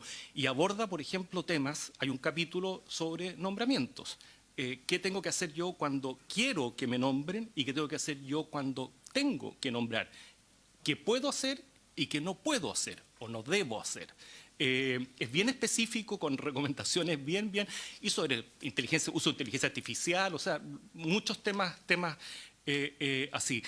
El desafío que tenemos, para decir verdad, es pasar de un curso de ética a que la ética sea un tema transversal que impregne toda la capacitación. Y eso, como los temas más transversales, infancia, género, etcétera, siempre son más difíciles de transversalizar. El que está hablando sobre derecho civil también debería tener presente los temas éticos que pueden salir a colación, por decir un ejemplo.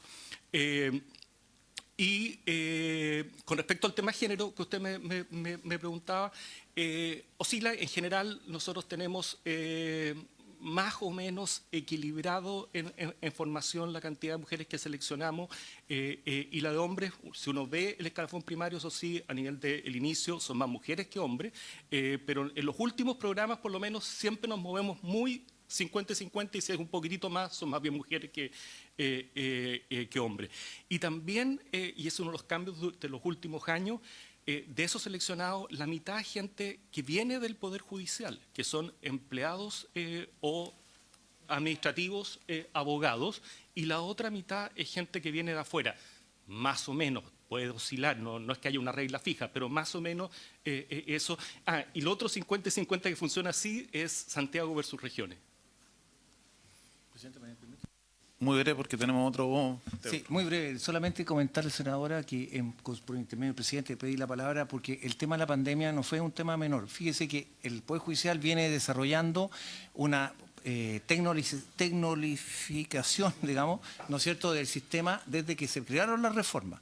Con la ley de tramitación electrónica y la OJB, efectivamente, la corporación nos entregó una plataforma, pero tener la plataforma no es nada. Créame que lo más complejo fue que lo que hicimos en cada unidad laboral a lo largo de todo Chile, de Arica a Punta Arenas, tener a las personas en procesos digitales, digamos, online conectados.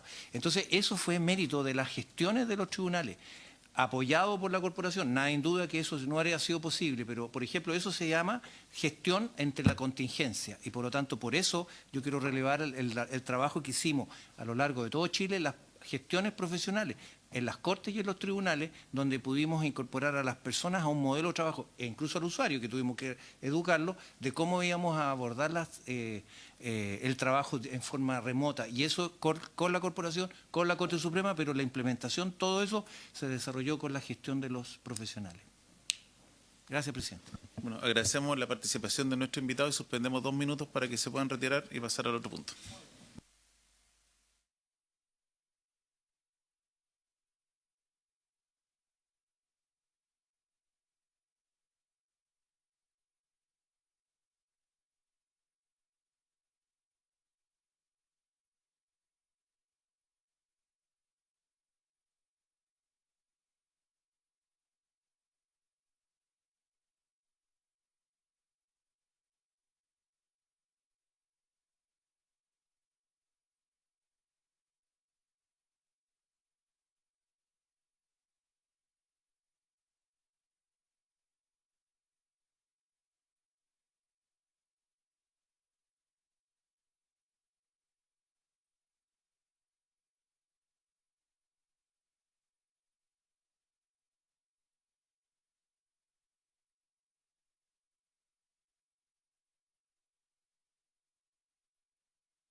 Antes de pasar al segundo punto, con el ministro estuvimos conversando ayer de cómo avanzar con este proyecto. Así que, ministro.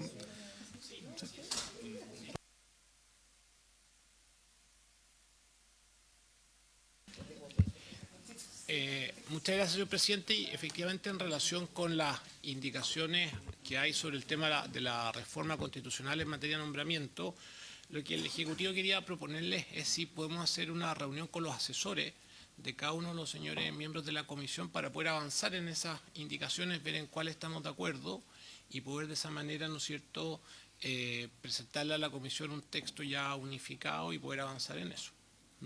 Eso es lo que se nos había ocurrido como manera de avanzar.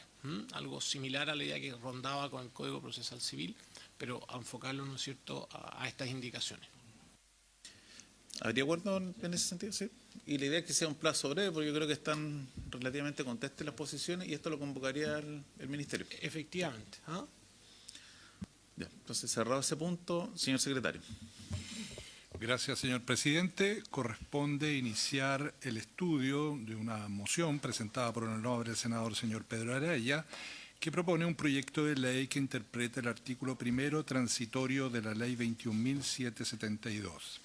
A modo de síntesis, cabe hacer presente que en los antecedentes de esta iniciativa se recuerda que la Ley 21.772, publicada el 1 de octubre del 2025, reformó estructuralmente el sistema de nombramiento de notarios, conservadores de bienes raíces y archiveros judiciales, incorporando al servicio civil en la selección y propuesta de candidatos al presidente de la República, conforme a las reglas aplicables a los altos directivos del segundo nivel jerárquico. Asimismo, introdujo en el artículo 260 del Código Orgánico de Tribunales nuevas inhabilidades para postular fundadas en vínculos de matrimonio, unión civil o parentesco con alta autoridad del Estado, vigente hasta un año después del cese de la respectiva autoridad, según su artículo primero transitoria.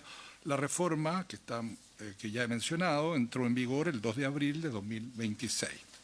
Seguidamente, la moción hace presente que la ley no contempló una norma transitoria para las vacantes producidas antes del 2 de abril de 2026, cuya provisión queda pendiente de esa fecha, en particular cuando las Cortes de Apelaciones ya habían avanzado en los procesos de nombramiento. Este vacío genera incertidumbre jurídica, amén de otros problemas. La moción invoca, además, el artículo 24 del inciso segundo de la Ley sobre efecto retroactivo a las leyes, según la cual las actuaciones ya iniciadas se rigen por la ley vigente al tiempo de su iniciación. Y opta, en este caso, por la vía de una ley interpretativa, cuyo efecto es fijar con alcance general y auténtico el sentido de la norma interpretada. Se incorpora al texto de la norma interpretada, según lo prescribe el artículo 3 del Código Civil. El contenido del proyecto es un artículo único que declara, interpretando el artículo primero transitorio de la Ley 21.772, en los siguientes términos. Primero, hay una regla general que dice lo siguiente: las vacantes del escalafón secundario del Poder Judicial producidas antes del 2 de abril de 2026 se proveerán conforme al sistema de nombramiento anterior, siempre que la Corte de Apelaciones competente hubiese confeccionado la terna correspondiente. Hay un resguardo respecto de las nuevas inhabilidades que incorporó la modificación legal ya indicada. Dice, los postulantes incluidos en dichas ternas deberán acreditar el cumplimiento de los actuales artículos 260 y 245 del COD. Entendemos que ahí hay que hacer una precisión, se nos indicó y nosotros la habíamos dedicado, mediante declaración jurada.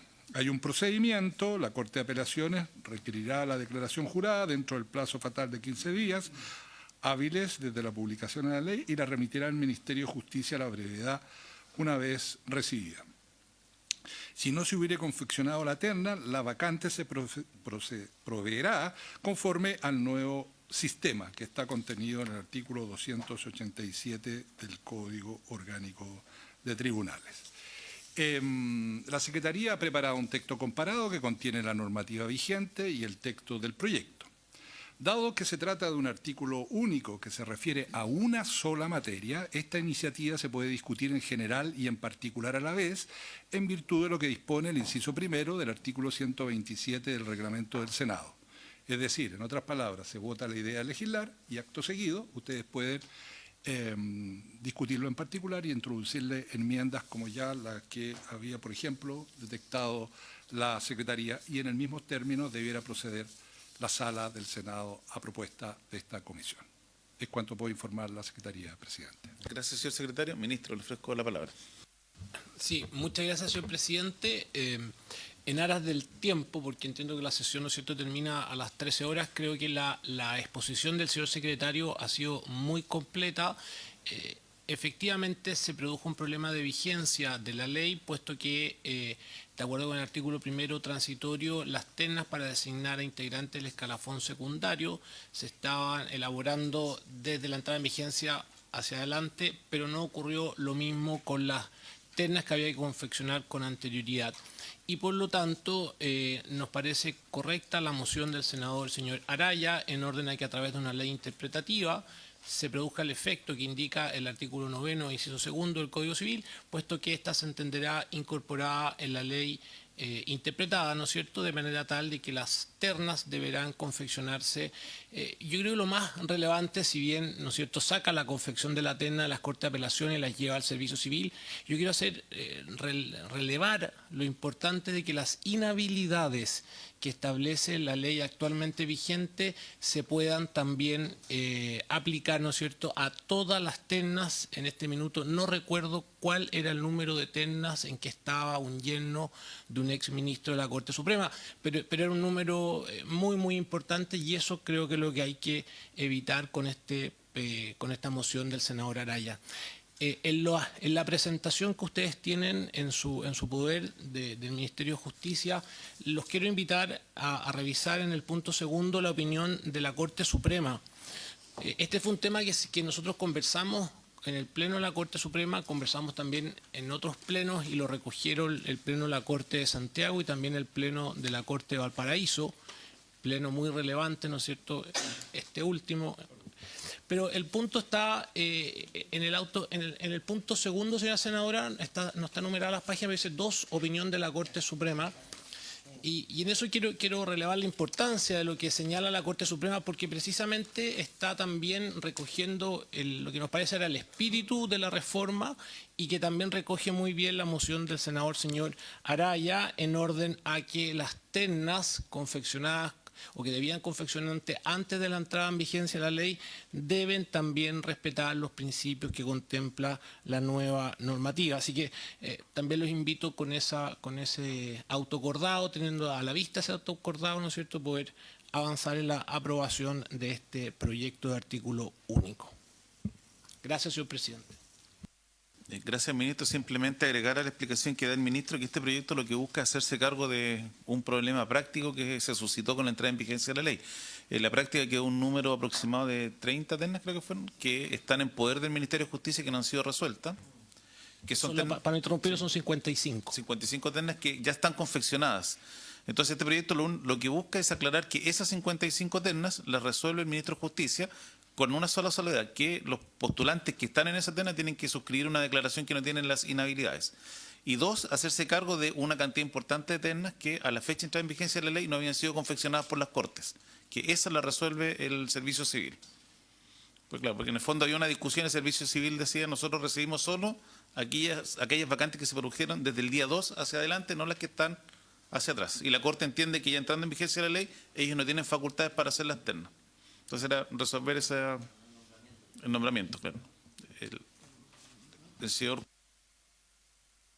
Presidente, para precisar, son las dos situaciones. Son 57 ternas anteriores a la vigencia de la ley que ya están confeccionadas por las diferentes cortes de apelaciones del país. Corresponden a oficio algunos conservatorios, en general algunos son notarios, algunos mixtos. Y son, le digo de inmediato cuántos son las que quedaron sin confeccionar, procesos que se irían al Servicio Civil, 57. Perdón, son 59. O sea, son 57 que serían resueltas por el Ministerio de Justicia y 59 que serían remitidas al Servicio Civil.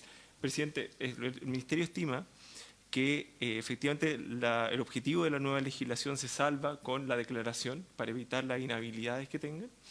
Y además el objetivo principal también del proyecto es evitar largos interinatos que estos procesos se alarguen más en el tiempo mientras estos oficios están servidos por personas que fueron nombrados por aquellos que ya cesaron en el cargo. Gracias, presidente. Senador Esquer, por la senadora Bodano y la senadora Pascual y el senador Lonta. Gracias, presidente. Preguntas puntuales. El hito que fija el hecho de que la Corte ya se pronunció, en el fondo está dado por el día del acuerdo de la terna, ¿no? O sea, es un día objetivo y por eso se hace la distinción. De la notificación al Ministerio, que no necesariamente es el mismo día del acuerdo.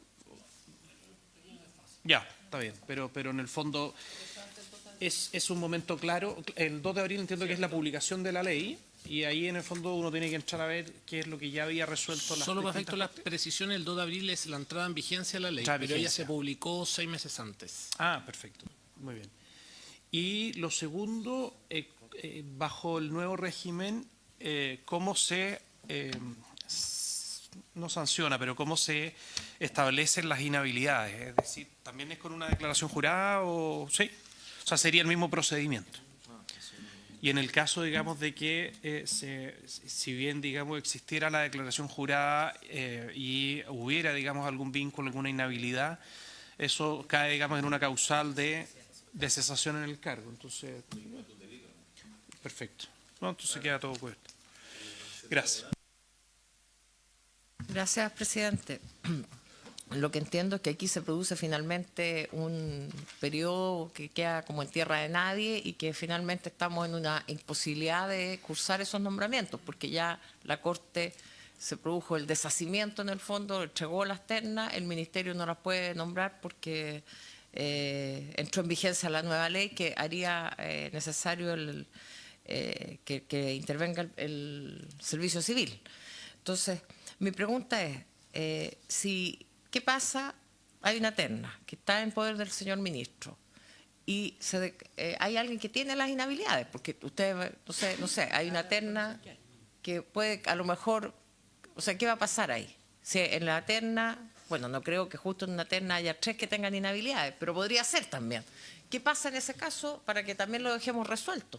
¿Ah? ¿Qué pasa cuando la terna, en el fondo, no es posible de ser cursada o no hay nadie elegible? Porque podría ser que en una terna alguien ya haya estado nombrado. Muchas veces en las ternas hay personas que están en varias a la vez. Entonces, me pongo en el caso que puede ser extraño, pero que podría ocurrir, y lo digo para efecto de que dejemos resuelto todos los aspectos aquí, porque si no podemos llegar al momento en que aprobemos esta ley, se produzca la posibilidad de nombramiento por el ministro y que sea imposible nombrar. Entonces, ¿qué ocurre en ese caso? Gracias, presidente.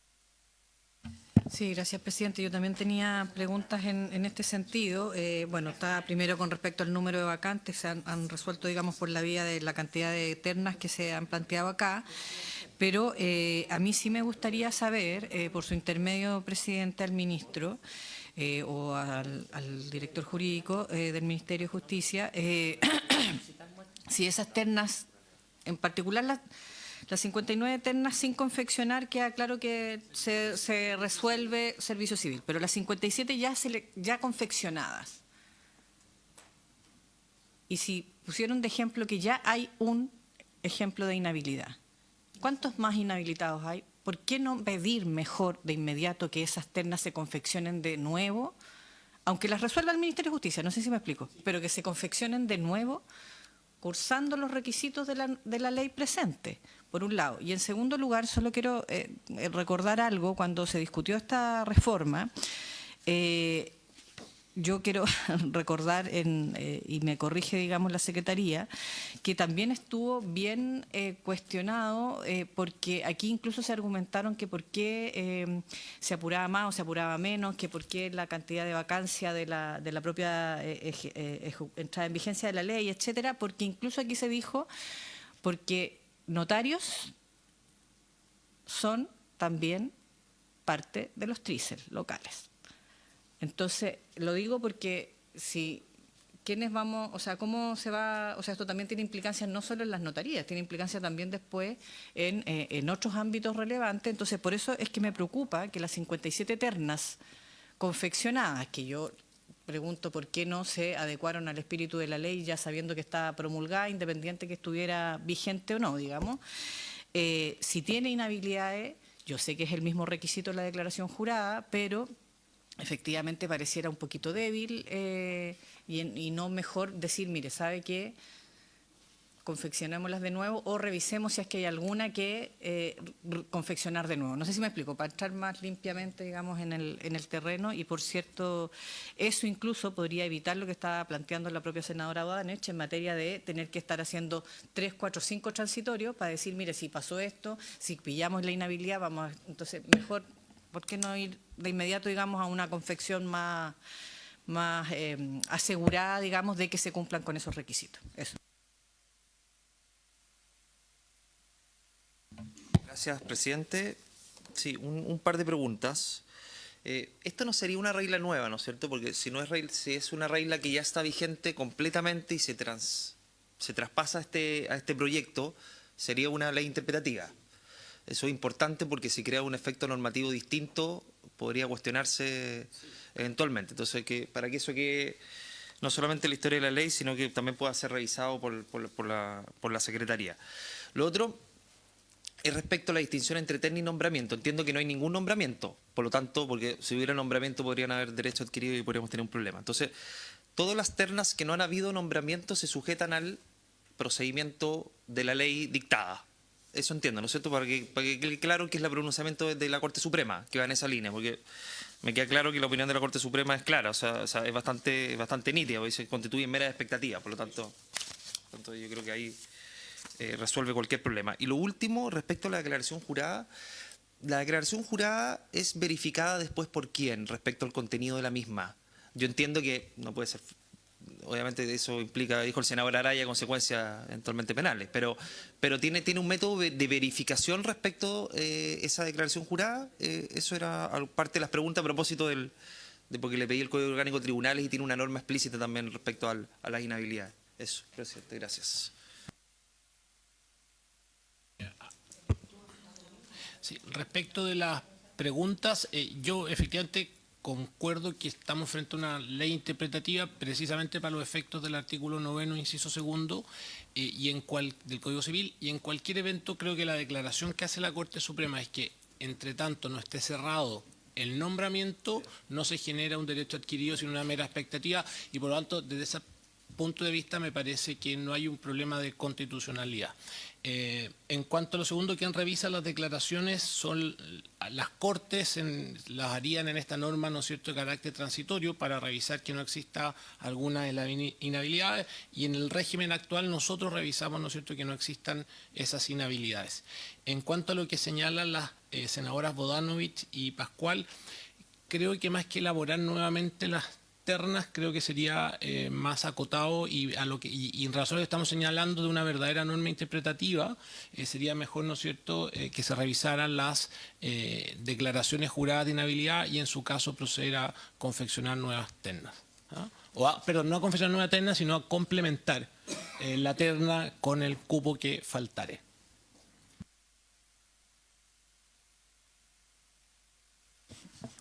Ofrezco la palabra sobre un punto, senadora Pascual. Y en esa misma lógica, por su intermedio, presidente, al ministro, si se dejara esa lógica y usted complementa ternas, ¿por qué no también la moción interpretativa pudiera decir que incluso las confeccionadas antes del inicio de la ley pasaran al Consejo Civil? O sea, ¿cómo se dice? Al servicio, perdón. Sí, yo creo, señora Pascual, que va siendo un problema de oportunidad porque habrían 114 o 116, creo, ternas que pasarían al servicio civil, lo que nos produciría un problema de operatividad con los cargos que hay que completar y que se demoraría y tendría muchísimo tiempo interinato, me parece a mí. Me parece que es más frente a una situación extraordinaria como la que estamos conversando. Creo que la división nos va a permitir tener 50 cargos rápidamente integrados, ¿no es cierto? Y el resto va a ir al servicio civil. Creo que es una cuestión más bien de orden práctico que jurídico. No está vigente, es que no, pero me refiero a que llevar, porque como se trata de cargos que están pendientes de completar. Después de la dictación de la ley va todo al servicio civil. Creo que ha ido, ¿cuántos cargos al servicio civil ahora? hay 2 hoy día, pero yo le ingresaría a 116 cargos.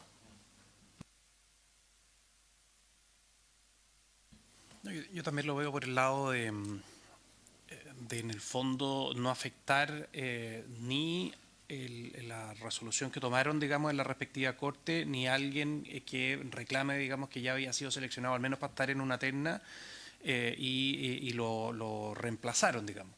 Porque en el caso de hallar a una persona que incurre, digamos, en la inhabilidad, no tiene nada que reclamar ni la corte ni la persona. O sea, está claro, digamos, que estaba fuera. Y aunque dijera, mire, en la época que yo participé, digamos, en la postulación, no se exigía esta declaración jurada, no se exigía esa inhabilidad, por de pronto, si es que hubiera seguido el curso y entra en vigencia la nueva ley, por eso yo preguntaba de cuál era la sanción para el caso de una persona que, pese a haber jurado, digamos, no tener vínculo alguno, efectivamente lo hubiera tenido con posterioridad.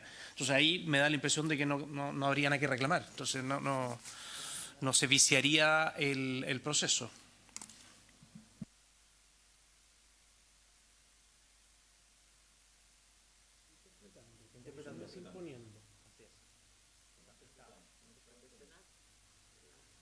Pero quienes mandaron la terna no lo interpretaron así. La inhabilidad es un derecho. Están citados ahí en la minuta, pero en el fondo lo que siempre se ha entendido como ley interpretativa, ¿no es cierto?, es que pasa a formar parte integral. No es propiamente tal que esté una nueva ley, sino que pasa a formar parte de la ley antigua. Por lo menos la opinión de Alessandri, Somarriba. O sea que, yo solo precisaría un punto en este tema, que hay que acordarse que estas ternas se confeccionaron. Algunos funcionarios que podían tener inhabilidad no les iba a afectar, que fue una larga discusión que tuvimos en la comisión. Entonces, por eso para la interpretación que estas ternas que ya están confeccionadas, pues no se trata de hacer nuevas ternas, lo que se está viendo es que estas personas declaren si tienen o no la inhabilidad. Fue largamente discutida en regla. Eso es todo.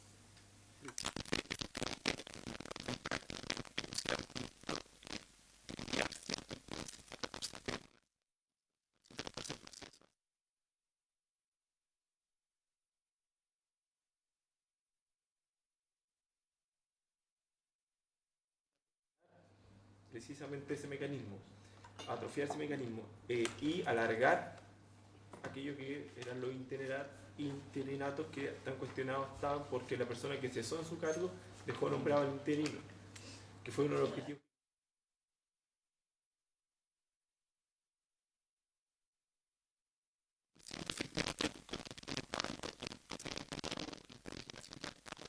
Procesos informados, 2 perfiles informados por el Ministerio de Justicia a el Servicio Civil y prontamente van a aparecer convocados una notaría en la ciudad de Temuco y un oficio, una notaría y conservador de minas en la ciudad de Santiago.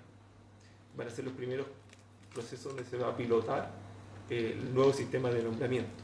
Entonces, en lo que decía el ministro, estimamos que el Ministerio estima que puede ser una buena solución que las Cortes puedan completar las ternas aquí donde se detecten inhabilidades y que las nuevas que no se llegaron a resolver pero que estaban abiertas antes del 2 de abril, las causas antes del 2 de abril, se pueden remitir al Servicio Civil para el nuevo procedimiento.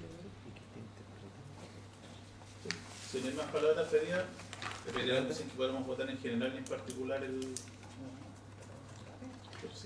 Solo algo de técnica legislativa. Estábamos conversando acá. Que sea interpretativa y no derechamente un transitorio a la ley que entró en vigencia en su minuto, sé que se dijo, pero para terminar de redondear la idea.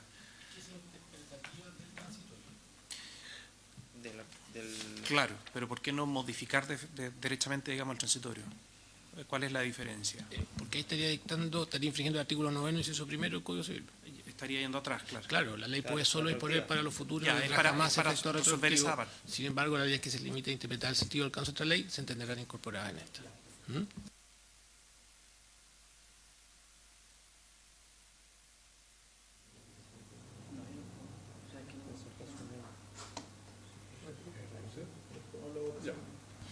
El presidente ha puesto en votación en general esta iniciativa de ley. Senador Esquella. Senador Thornton, senadora Bodanovich. Sí, solo en general. A favor. A favor. Senadora Pascual. Sí, yo lo quiero argumentar mi voto. Yo me voy a abstener porque me parece, no tengo problemas con generar una ley interpretativa entendiendo la dificultad que hay. Lo que pasa es que no comparto del todo la solución del fondo de la propuesta de cómo interpretar la problemática que se nos ha... entonces, solo por eso me voy a abstener, secretario. Gracias. Se abstiene. Muy bien. Presidente. A favor. Resultado de la votación. 4 votos por la afirmativa y 1 abstención. Aprobada en general. Correspondería ahora, presidente, si así usted lo determina, pasar a la discusión en particular. La próxima semana y poder tener un pequeño plazo de indicación interno, darle una vuelta, si no, no tiene sentido. Sí. Lo que yo pediría que le hagan llegar, ojalá de aquí al día lunes, la indicación en la Secretaría para verlo el martes. El lunes lo vamos a sesionar. No, probablemente no. Ya. Muy bien. Entonces, habría un acuerdo de fijar plazo hasta el día lunes, 12 horas, en la Secretaría de la Comisión, hasta las 12 horas, para que hicieran llegar indicaciones de este texto. Acordado, unánime, 5-0. Muy bien. Habiéndose cumplido el objeto de la sesión, se levanta.